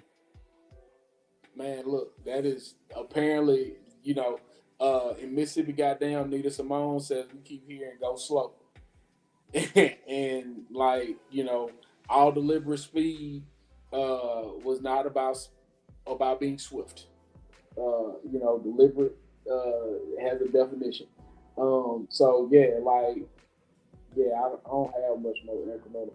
And I think, using Diallo's language, loosening up to get a tighter grip. That's all incremental is. In my estimation. Well, I feel that increments are not about time; they're about conditions. Revolution is a multi-generational process. Dale Jones again. I'm sorry, quoting Dale Jones, but I gotta, make sure the ancestor name continues to resonate. Revolution is a process; it's not an event. So Black people, we can move from incremental to full-blown revolution when certain markers or certain benchmarks are met in terms of resources, territory. But the most important thing that can move us from incremental change and tit for tat back and forth with our oppressors to all-out open confrontation is ideology. Ideology is all. When enough African people have the ideology that is necessary to sustain an open conflict with our oppressors, that's when it will happen. And it's not a time. It's not a time. It's a condition. So we have to define what those conditions are, which will vary from generation to generation and region to region. We have to define what those conditions are, and then we have to work to create those conditions. Or, as Chairman Fred or Dr. Bobby Wright, we create those conditions by raising the contradictions. So we can I feel that we who are conscious, we who are woke, we who desire liberation and freedom, we have to intensify our efforts and make greater individual and collective sacrifices so that we can get out of this incremental stage or these short-term responses and have an open, all-out revolutionary struggle. But it's not a time issue. I love that language. We who desire liberation and freedom. I love that. Any more questions? I have to filter through quite a few comments to get to questions. And people go off on me when I skip them, but I tell you, I don't skip anyone. I'm just trying to filter through the. No, but I'm looking for questions. That's what I'm saying. But like, yeah, by skipping all them people that got stuff to say. Oh, you want to comment? Oh, I mean, if you put something out there, Okay. Someone says, "Don't steal. The government doesn't like competition." Somebody's been listening to, what's his name? Ron Paul. Oh. I mean, Black people have much better political slogans. That's some corny redneck stuff. Going to say nationwide, menticide, kids in prison pipeline. Y'all figure out the acronym. So. Okay. All right. Oh, that's lit.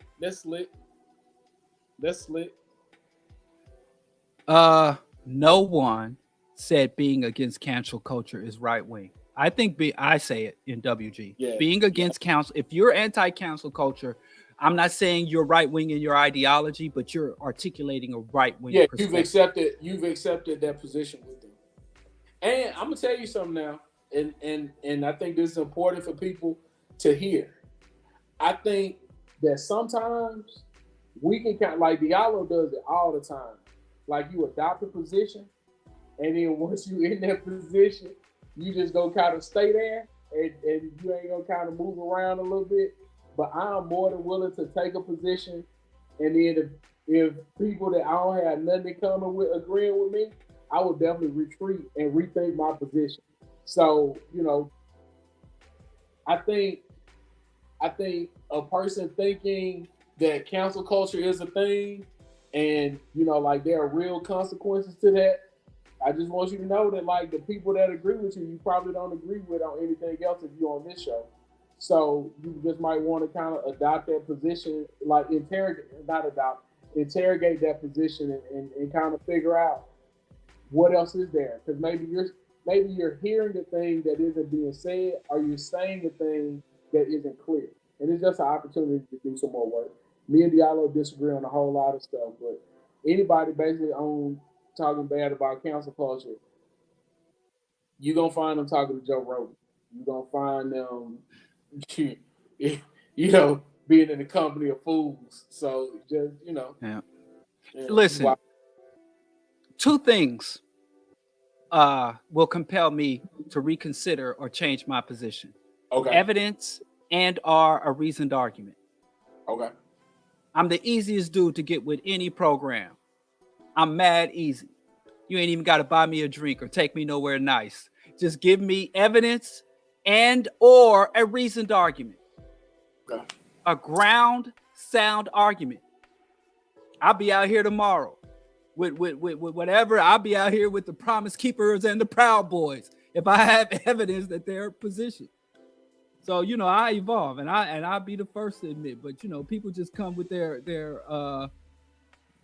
positions, and I'm like, what's backing it up besides your passion? Which I'm a passionate dude too, but again, I'm evidence-based. So, but yeah. Peace, everyone. Got to try to get a little reading in. Love to all. Old sappy, hippie, tree hugging talk. Who is that in that picture, though? Somebody dunking a ball. You would know before me. Looks like they got 42 on their jersey. First off, I don't know nothing. 5'3". I don't know nothing about this ball chasing stuff, man. That's why you really want to run circles around me. Start talking ball chasing, because I don't know nothing about that. Okay. Tanky Bot. Black Power media isn't wokeism, white supremacy. Okay. Isn't wokeism white supremacy? Look at how it's used in the geopolitical sphere against non-Western world. I ain't smart enough to know what he's talking about.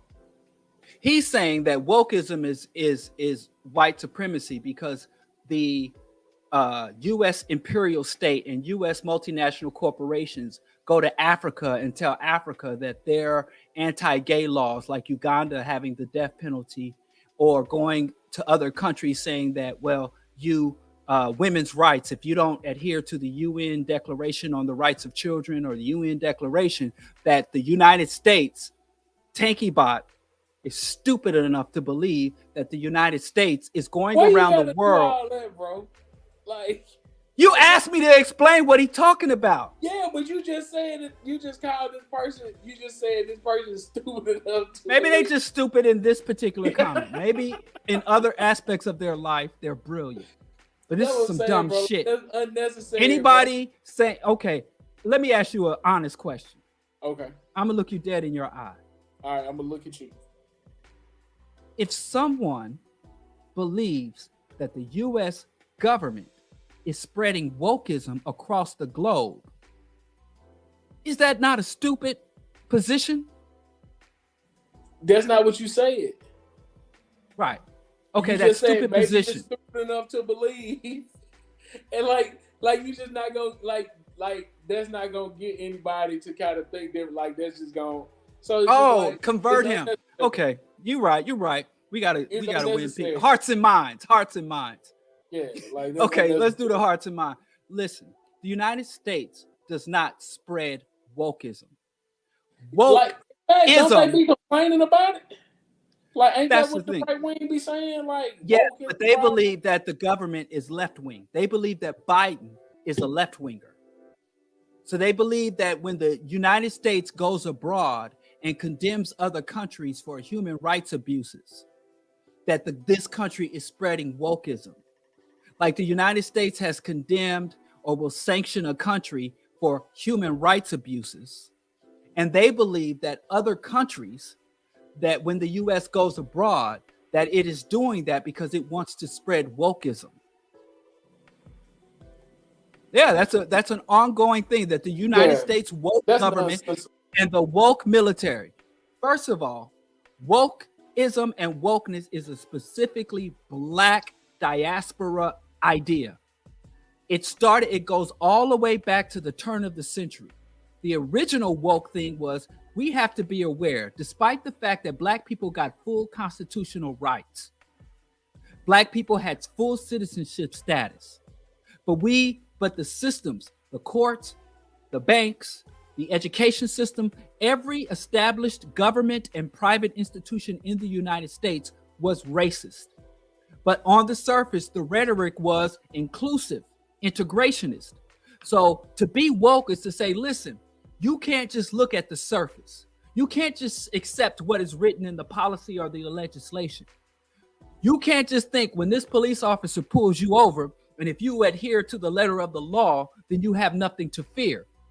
Being woke is to say, we will look beyond the surface because we understand that there is an undercurrent of racism and white aggression against Black people. And so you go all the way back to the 1920s when a Black person would say to another one, stay woke. That means be cautious in how you navigate this system because there are active and ongoing threats to us that are insidious, that are hidden. White people will deny our humanity at the same time they say they are exercising or enforcing justice and enforcing the law. So that's what wokeism was. It later evolved during the civil rights and the Black consciousness era, is saying a reawakening of Black people to their African ancestry, which was denied us. Up, you mighty race, you can accomplish what you will. Black people had publications that had some form of woke, awaken yourself. So it started off as being cautious in how you navigate a hostile environment. And it evolved into reawakening or rediscovering our hidden and stripped away history.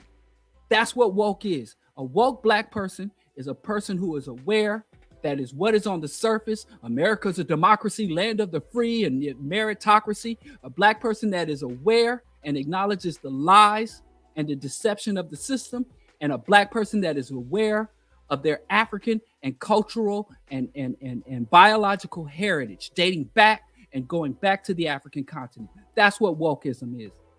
And everything else white people say about woke, or the woke mob, the woke mind virus, is white right-wing propaganda. So if you are Black and anti-woke, it's no different than being Black and anti-cancel culture. You a sucker. I'm sorry, you're not a sucker. You're a victim. I'll fast and pray that you get better ability to engage in cognitive and intelligent analysis. I hope you wake the fuck up. That was it. You see that? I won him over, right? Now he's about to join our side. No, he probably not. But like, you just ain't gonna, you ain't got a chance. You just call him stupid. Like, you just can't do that. I listen to some of Skipp has, some of the music Skipp has on YouTube. Good stuff. Thank you. You way too humble, man. I'm not, man. Like, I mean, I appreciate it. Like, I think I'm talented. I just, you know. I gotta teach you how to be a rapper. You know how to rap, but you don't know how to be a rapper. No, I don't. See, I'm going to instruct you. Okay. No rapper can rap quite like I can. I take a muscle-bound man and push his face in the sand. You got to be more braggadocious. I'm a and dad. The chains you got on your neck, too little, too humble.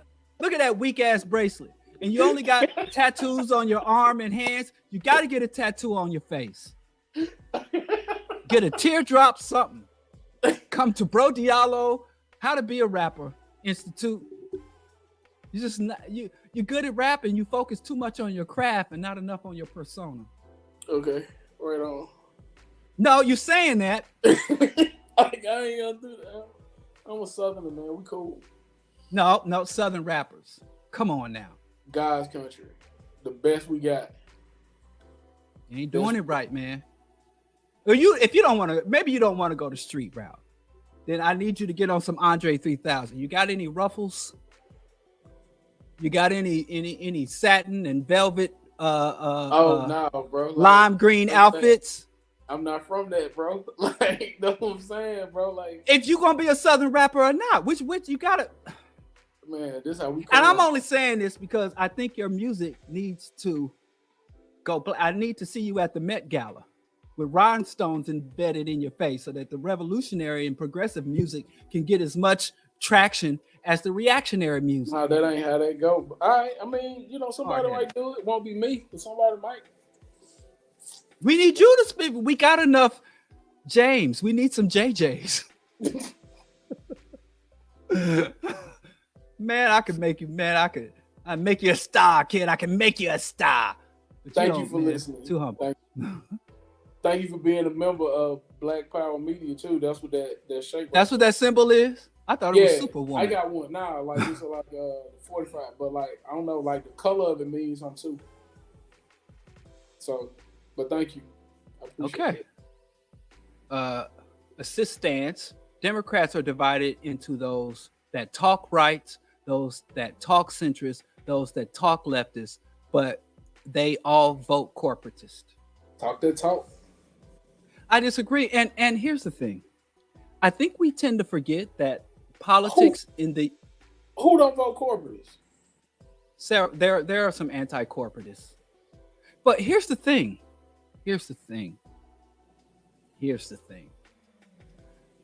I think we focus too much on the federal branch. I think we focus too little on the aldermen, the city council members. I think we focus too little on the water reclamation districts, local policies, taxation. There was just a recent election here to upend the regressive flat tax and to implement a progressive tax in this city, which is anti-corporatist. And Black folks, we voted against our own class interest. I think that the fact that the political parties are captured by multinational corporations is a problem. But the spouse, the partner of that problem is the citizens are just as captured by the corporations as the politicians. We focus a lot on the fact that the politicians are under the iron grip of the corporations, but many of our own thinking, much of our own thinking that we think are thoughts birthed from our medulla oblongata are thoughts that were implanted there by the same corporate media and the same corporate money that got our politicians voting against and failing to represent us. Yep. So I agree that the Democratic Party is a dominant corporatist party, and the few progressives and leftists that are in that party are silenced and suppressed.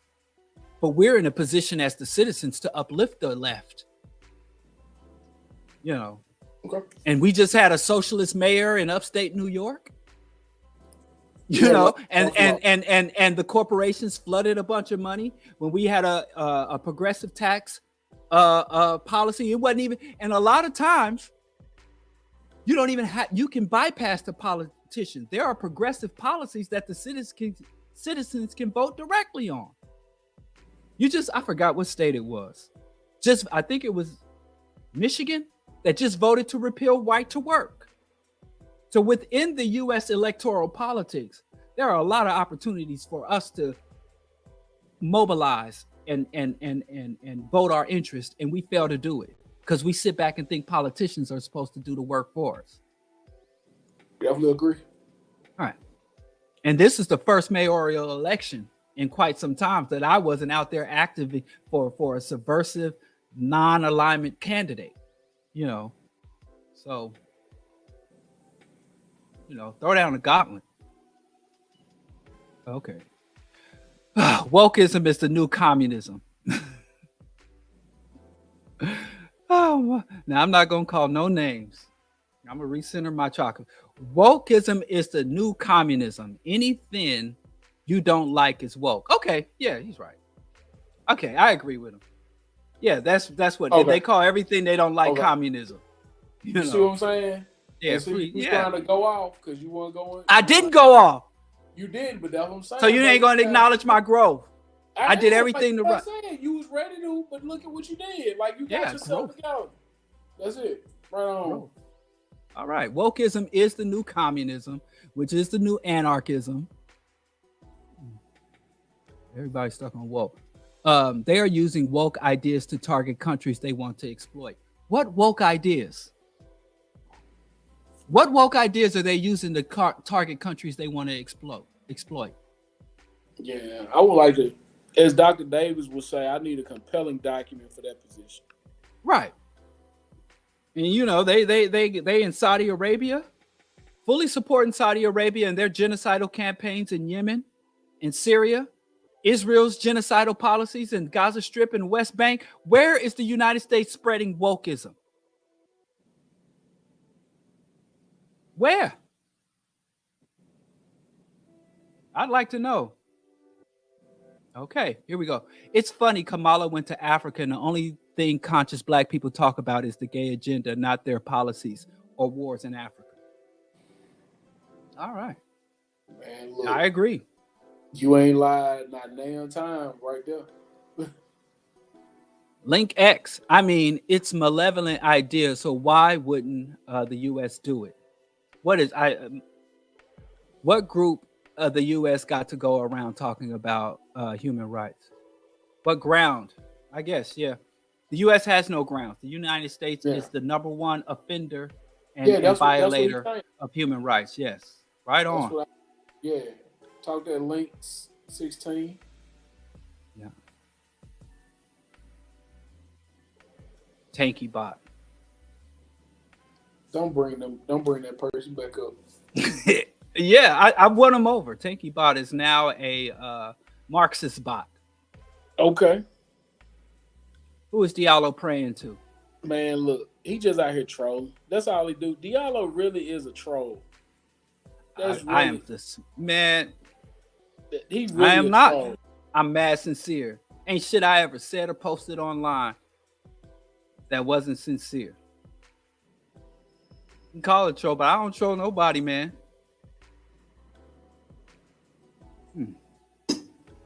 Coffee's almost gone. But to answer the question. Oh, because I said I fast and pray. I fast and pray is just bro, just like keep it rolling, bro. Like it ain't like we know that you're atheist, bro. Like why you gotta beat the table on it? Oh no, I'm an anti-theist. Okay. Whatever, like you're an anti-theist, like just keep it moving. Like you ain't I'm a free you. Keep messing around. I'm gonna mess around and free you. There is an on the commentary. There is on the commentary what, on like the you gotta anti-woke. read. There it is on the commentary on the anti-woke. Oh, there it is on the. Okay, I'm sorry. Of the You police read and it. military. Like these people agreeing with you, and you just want to argue.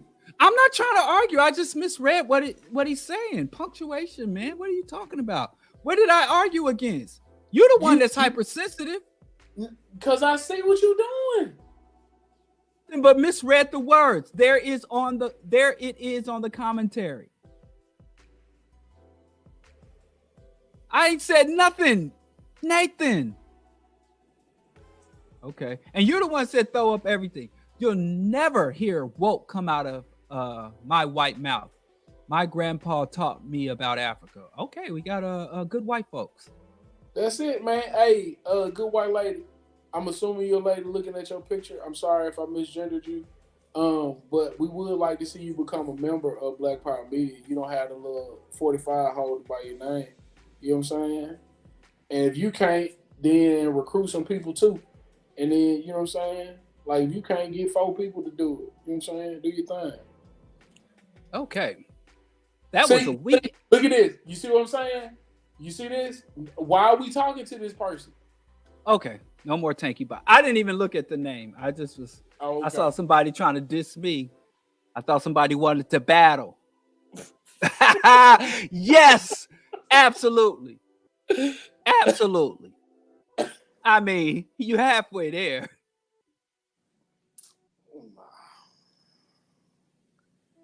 I'm telling you, man. I mean, you clean this up, shine up. Well, I'm a Southern boy, man. Like we just go the rest of the way.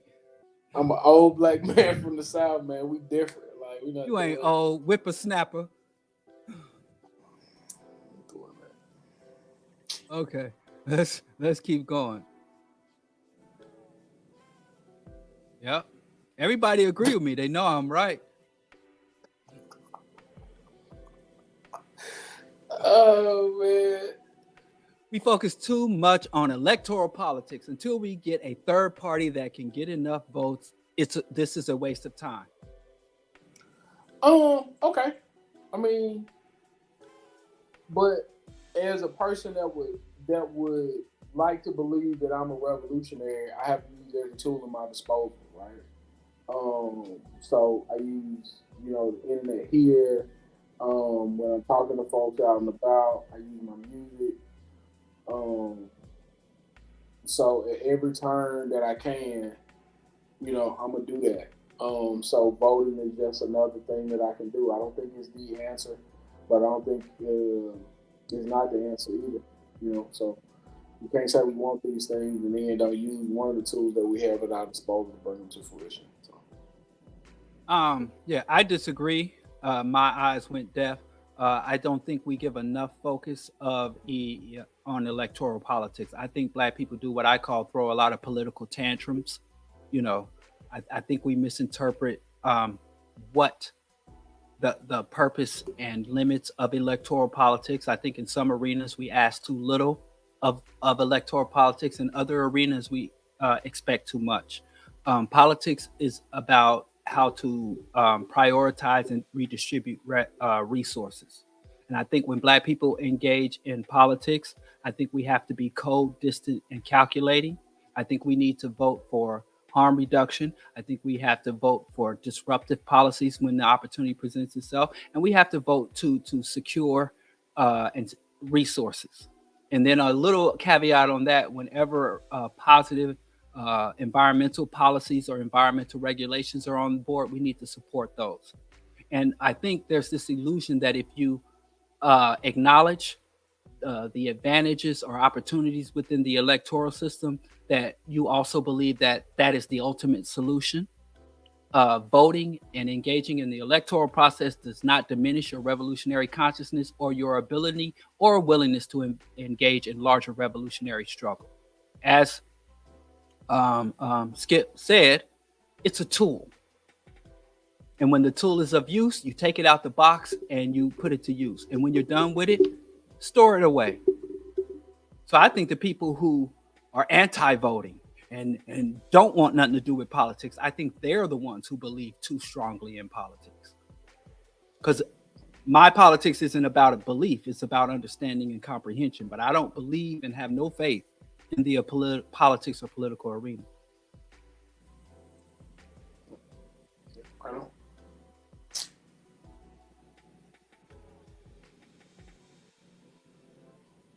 I was just close on going off on Bobby Olagoon. Who is Bobby Olagoon? Yeah, it was one of the other comments, and you just was like, you just chomping at the bit, to ready to argue, bro. All you gotta do is listen. You listen. Don't tell. Okay, I know you got supernatural abilities. Did I do that? No. But you thought I was doing it, man. I'm not trying to scare y'all, man. Y'all ain't got nothing to fear of me. First off, you are. Y'all scared. Oh, Diallo's about to go off. Oh. You a non-violent vegan. Exactly. I am. I'm extremely anti-violent.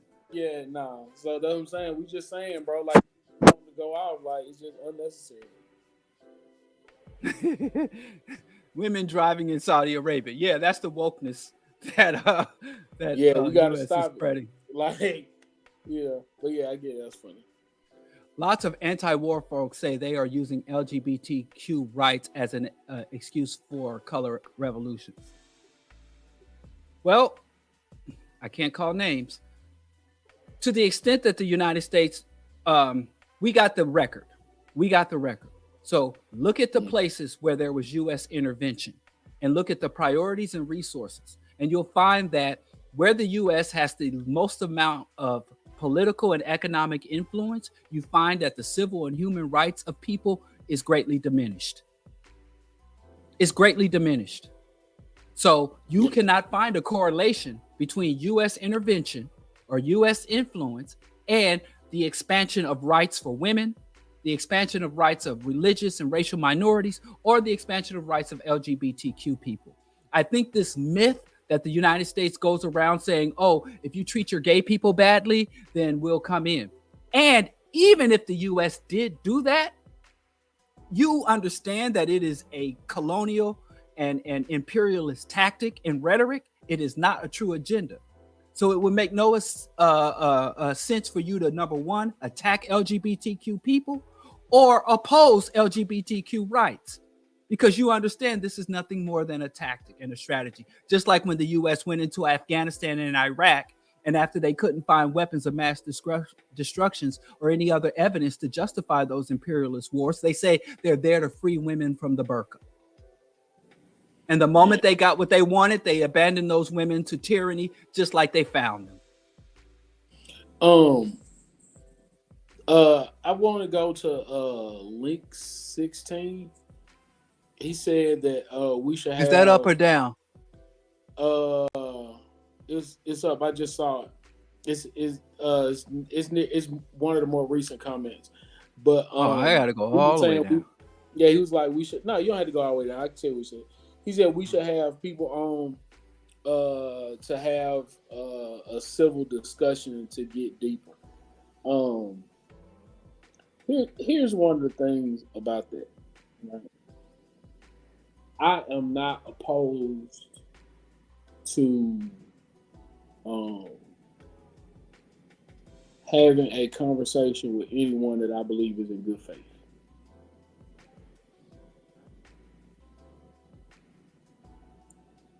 But I decide what's in good faith for me. And maybe, like if Diallo invite you on, and that's what he say, hey, that's what we gonna do. Because he didn't build with you and ain't got it. But I think more times than not, we find ourselves just arguing things that aren't really worth the argument. So yeah, like I think if it makes sense, I would definitely be open to it. But for the most part, man, people crazy on the internet, bro. Does Diallo? I just logged out. I'm not feeling like I'm not with it. Does Diallo deny cultural imperialism? You see what I'm saying? Like this right here. Like now Diallo finna talk crazy. Yeah, I'm about to. He finna talk crazy. Right? No, I'm not. No. And this the thing. See, this me. As a Southern man, I would have looked at that, I would have laughed, and I would have scrolled past it. Why? Because I don't do that. But this what y'all want. Y'all just want Diallo acting a fool. But I'm a Midwestern. I'm from the Midwest. Go ahead, do your thing, bro. Do your thing. I'm gonna be civil. I'm winning. I'm on the hearts and minds. Because you're gonna follow my how to be a rap star program, and I'm gonna follow your win hearts and minds program. Right? All right, go ahead. Isn't that an agreement? I'm gonna email you the contract. Huh? No, I'm definitely not doing that. But go ahead. Yeah. Do your thing, bro. I want to be the Suge Knight to your Tupac. Let me be the Puffy to your Biggie, man. You want to get this money or not?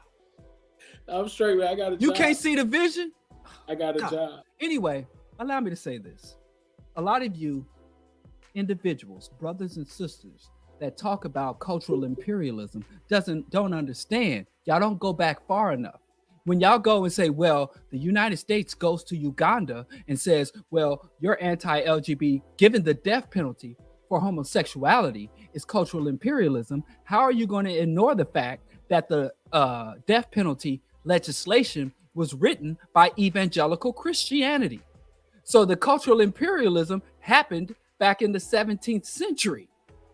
So you can't come to you thinking that cultural imperialism happened in the 2000s. The cultural imperialism happened when African continent was colonized and Christianized. So yes, I do not deny cultural imperialism. I just identify it at its source because I am a radical. Radical means seed. It means root. I am not a reactionary, meaning I don't look at the surface. So when I see foreign influence in Africa, I don't just say, oh, 2023, there's foreign influence. I say, where does it come from? Where did the culture of Uganda, where was it founded? So no, the cultural imperialism, you're supporting cultural imperialism if you're advocating for Africans to slaughter other Africans based on right-wing evangelical Christianity. You're the one supporting cultural imperialism, not me. But you're a reactionary, I'm revolutionary. But we're still brothers, and we should work together to find a peaceful resolution. Yep. I don't see an approving. Yeah, I mean, you ain't calling no name, so I mean, like, okay. Hey, you know, do your thing, bro. I mean, growth. I don't know how to do it like the girl did it. Growth. My wife watched that show. Yeah, somebody was like, "Do we watch P Valley?" There it is. I'm gonna tell you the truth. Born in a cold world, and this on my mama and my kids for real. No, I've never seen it. Not because I'm better than it or something like that. It's just nah. But I have heard that the southern accents on there are terrible, and yeah. So nah. I just had to Google it. I ain't never seen it. Oh yeah, I ain't never seen it. I've seen the online condemnations of it, but I've never seen it. Oh yeah. I don't get much time to watch TV. And a little bit of time I get to watch TV, I prefer to play the Xbox because it's the best gaming console on the market. You see what I'm saying? And I don't even have the up-to-date Xbox. I play the old Xbox One. Yeah, with like a giant fun-shaped controller. I mean, everybody got their thing. In a few more years, because I got big hands. You got them little Trump hands. So, yeah, you stick with PlayStation for the little hand gang. Right, the big hand gang.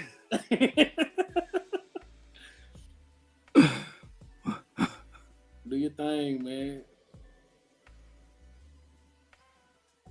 With butterfly doors. Oh, the McLaren? Man, I'm a soccer dad, bro. Like, that's it, man. Like, I'm serious, man. You're not a dad at all. Yeah, I can't be a dad. You can't love these hoes, man. Come on. Man, like, what? As for keep that on the low, Snoop Dogg toured all over the world pimping. He went home to his nuclear family, but when he was on stage, when he was out in the public, no.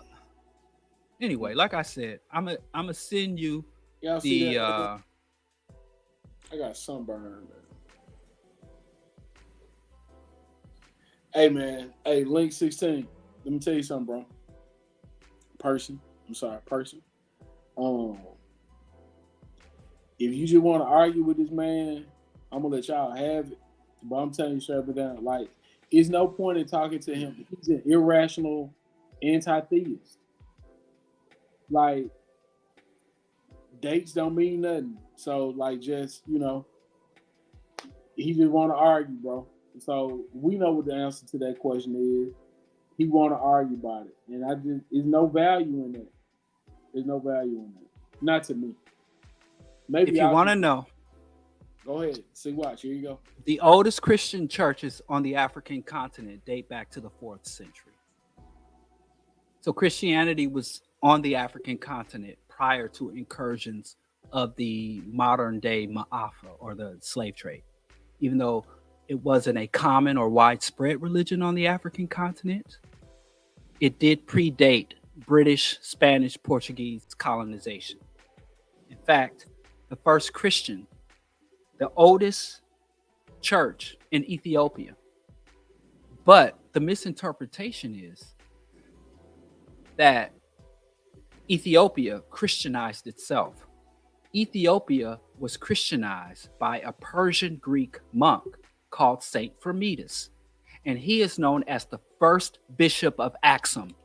So even the Ethiopian church was founded by a non-African, or someone, he wouldn't be identified in the 4th century as white, because there were no white people anywhere on the planet, or no people who identified as white as we understand it.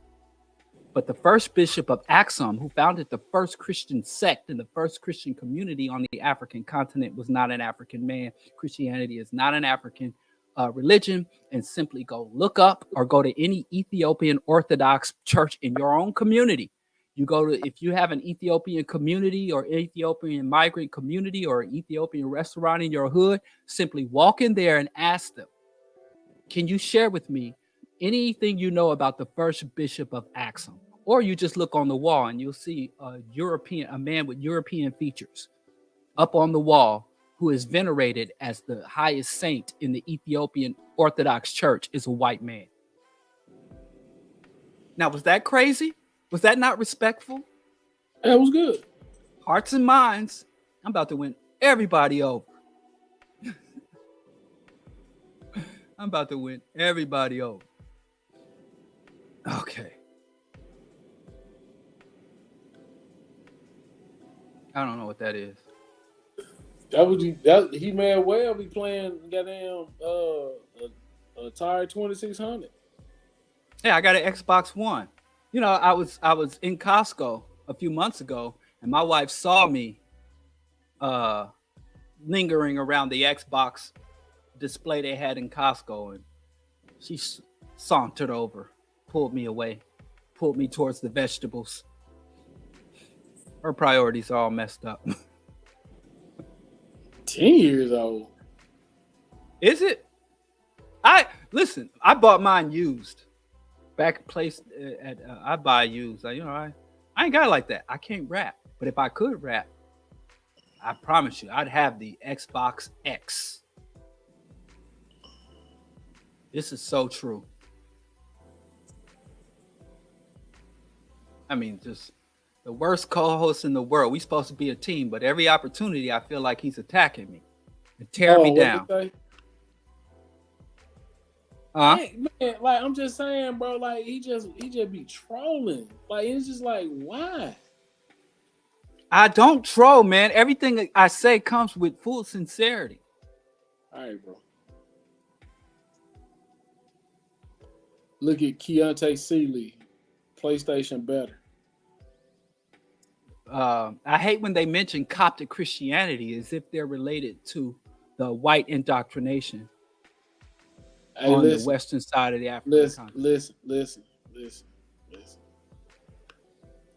Can we just not talk about this? Okay. Y'all really don't want me president. I'll be on some Idi Amin shit. Re-education camps. Mandatory veganism. You get your free health care. You get free you get resolution of and total forgiveness of student debt, housing programs. But that's about it. After that, y'all be in trouble. I don't want Bro Diallo president. I know my limitations. But I appreciate the sentiment. Listen, Axel, listen. He just ready to argue. Like, stop giving it. I didn't say anything about force. I didn't say anybody about force. So I know the Ethiopians did not become Christian like the sub-Saharan Africans. They didn't become Christians like my ancestors through colonization, slavery. But I'm just saying the origins of Christianity are not on the African continent. That's fair. Thank you. It's not a African religion. It's not. Okay. See, everybody talking religion. Don't talk religion. I'm not even going to read that one. I'll let you let that sink in with you. Okay.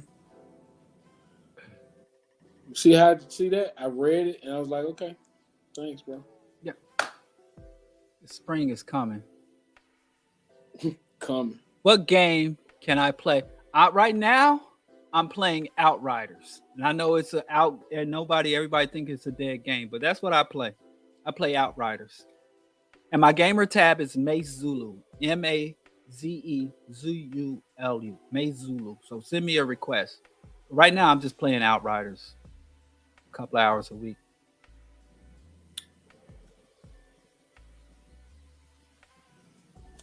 Thank you. But for real though, I support vegans. I eat vegans. Like a deer. What? Well, I ain't ate deer in years. But Deers are herbivores. They're not vegan. They vegan. No, they are not. They're herbivores. What's the difference between an herbivore and a vegan? Vegans is an ethical lifestyle or an ethical position, whereas animals do not have ethics. So animals are herbivores. Even if they don't eat meat, they're herbivores. They're not vegan. I'm a vegan, which means I don't I seek to not harm sentient life. I also seek restoration and respect for the planetary ecosystems and so on and so forth. No, you don't. Yeah. No, you don't. Do you eat animals? Then you're not vegan. They gave their life for me. Like, no, they don't. That chicken gave his life for me. No chicken would. No, when they go to slaughter the chickens run away because they want to preserve their lives. They want to live. Not fast enough. Exactly, but that's different than giving their lives. That's what they died for. They died for me to eat. They didn't die. They were slaughtered. Okay. They don't call it die house. They call it a slaughterhouse. Hey, as long as it is defeathered, seasoned, and cooked, I think to like 185 degrees internal, chicken is done. Yeah, you have to cook it because you are. Human meat consumption is an adaptation. It's an adaptation. Amen. You're not a true carnivore. Yeah. Right? Yeah. I am not a herbivore. You're not a carnivore. Right. So human beings can consciously and deliberately construct our environment. We consciously and deliberately construct our diets. So choosing to have an unethical diet, meat consumption for you, because whenever I talk about meat consumption, people like to talk about the Maasai or talk about the Inuit people. I'm talking about people living in a modern industrial food system. It is unethical for us to consume the flesh of animals. And it's an unethical way to sustain yourself because you do have better alternatives. Right. But like lamb a vegan, like you just eat salad and I eat lamb. I don't just eat salad. I eat lasagna. I eat pizza. I eat tacos. Stop. I even had a sauerkraut and sausage. I just don't use dead animal flesh. I use grains and beans. Sauerkraut and sausage, bro. You did not. You just ate plants. Yes, I did. You just ate some plants. Yes. Some plants. And you eat dead animal carcasses. I'm ethical. You're not. Okay. And what did Genesis tell you? What did your Bible tell you? What you talking about? It just told me not to eat shrimp. Nope, that's not what your Bible said. Well, not to eat catfish, not to eat pork. I don't eat no pork. I ain't no pork since I was 15. No, I was 16. What did your Bible tell you? I don't eat no pork since I was 16. And then I stopped eating beef right after that. What does Genesis 1:19 say? I don't know. Read it to me. That's why I'm so happy you're going to be in hell with me. I mean, it's going to be good company. We're going to have a good time. Debauchery. But I'm going to go ahead and pull it up. I had to pull it up. Here we go. Oh, here we go. Oh, hold on. Boom. Why isn't it any bigger? Let me blow that up. It says, and God said, behold, I have given you every plant yielding seed that is on the face of all the earth, and every tree with seed in its fruit. You shall have them for food. That's beautiful. Does it say anything about lamb? I eat them too. But wait, that's all God said. That was the instruction. In whatever version. No. See this before the fall of man, before the wicked. Listen. You doing what the crazies do. They just pick one and then they just kind of run off with whatever. So what you gotta do is you gotta read them all. I can read it all. Do you want to go to Genesis 30 and Genesis 2 or 3? Let me pull up my Bible. Prior, I go get my Bible. My grandmother bought me a Bible too. It's up front. Listen to me. It ain't no prior to the fall of man, the designated diet for humanity was vegan, because remember, what was the Garden of Eden? There was no death there. There was no death. Mm-hmm. So how are you going to eat food if there would be no death? Death didn't come in the world until Eve, the deceptive woman,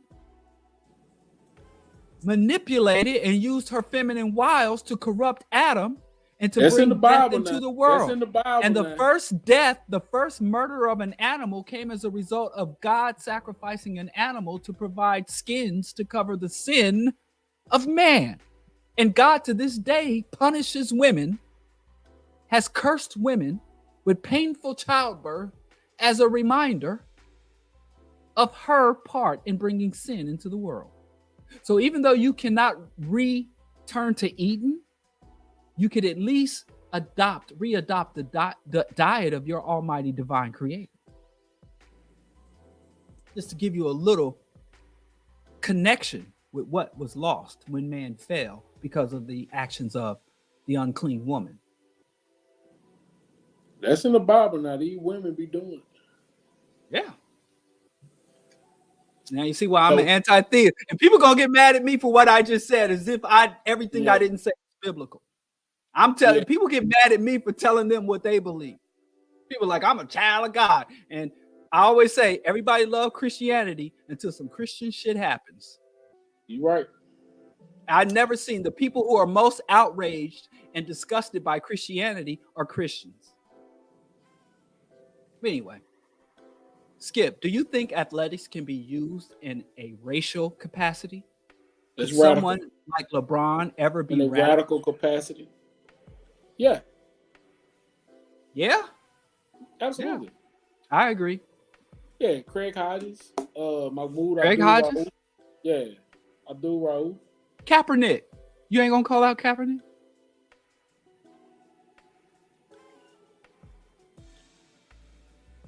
Yeah, so that's it.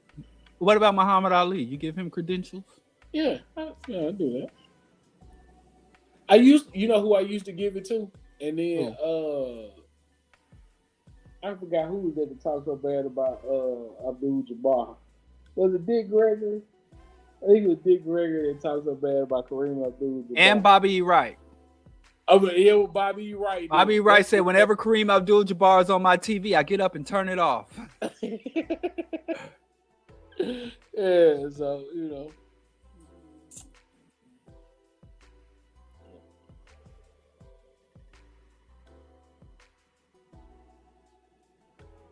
I don't know what that's supposed to mean. Yeah, you talking about when you said that we herbivores. Hey, man, like, you see what I'm saying? Like, this what I'm saying. Like, why do y'all be wanting this man to act like a maniac on the internet? I'm the sanest brother on the internet. I am the sanest voice because everything I say, every position I take, like I said, is reasoned and evidence-based.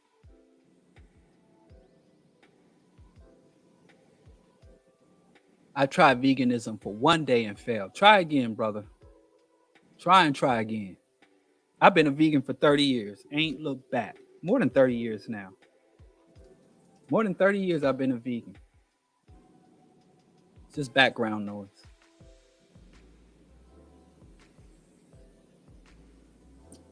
I don't know what these folks be talking about. Hey, man. Hey, listen, bro.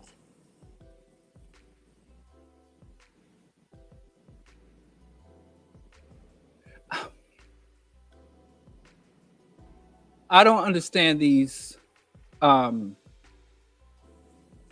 irrational responses.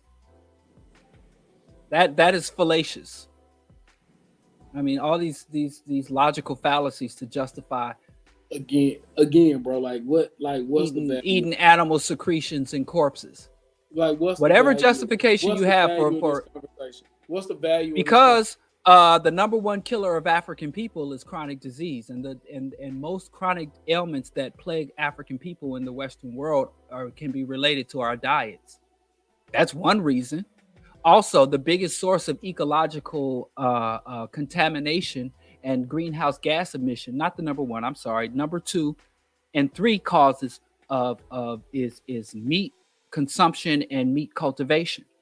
So there are environmental, there are health and longevity and wellness impacts. Just to start, forget about even if you're not ethical enough to care about the unnecessary suffering of billions of animals. Like the number one bird in the world is the chicken. The number one herd animal in the world is the cow. Human beings and our unnecessary mass consumption of animals is destroying our bodies and our global ecosystem. Over 80%, for the amount of resources, water and grain that it takes to feed one meat eater, you can feed 14 vegans or more.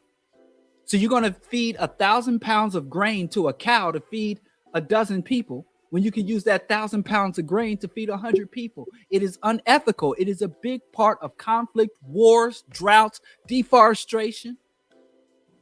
Meat consumption is unethical. Now, I know me personally and my wife, us being vegans, is not going to change that. But if there's anything I can do to diminish my personal contribution to this horrendous condition, I will do, as I work collectively and organized to upend the system.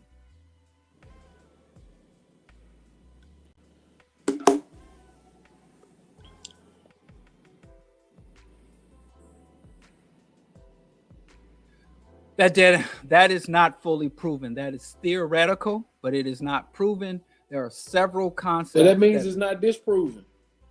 Right. I said it's theoretical, but there are other geneticists, archaeologists, and evolutionary biologists that says everything from walking upright to opposable thumbs. That is not, and that is also not a justification for ongoing unethical behavior. You can't say, well, something was good in the past because shit that used to be great. That's like saying, oh, slavery was a big part of U.S. economic growth and expansion.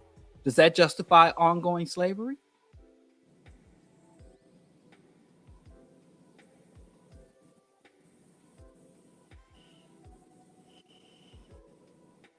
Bacon? Question mark. I eat bacon. No, you don't, bro.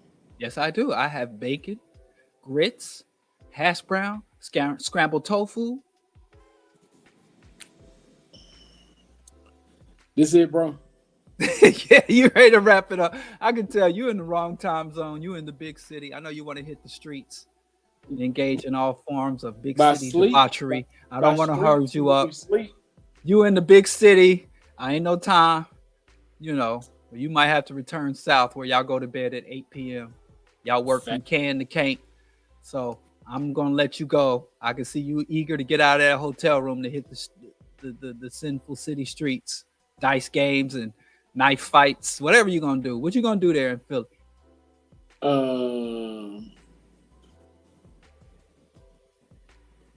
Shower and go to bed. Oh, okay. Yeah, wink. Wink. Okay, close us out with a prayer so we can all go. Most gracious and merciful Father, thank you.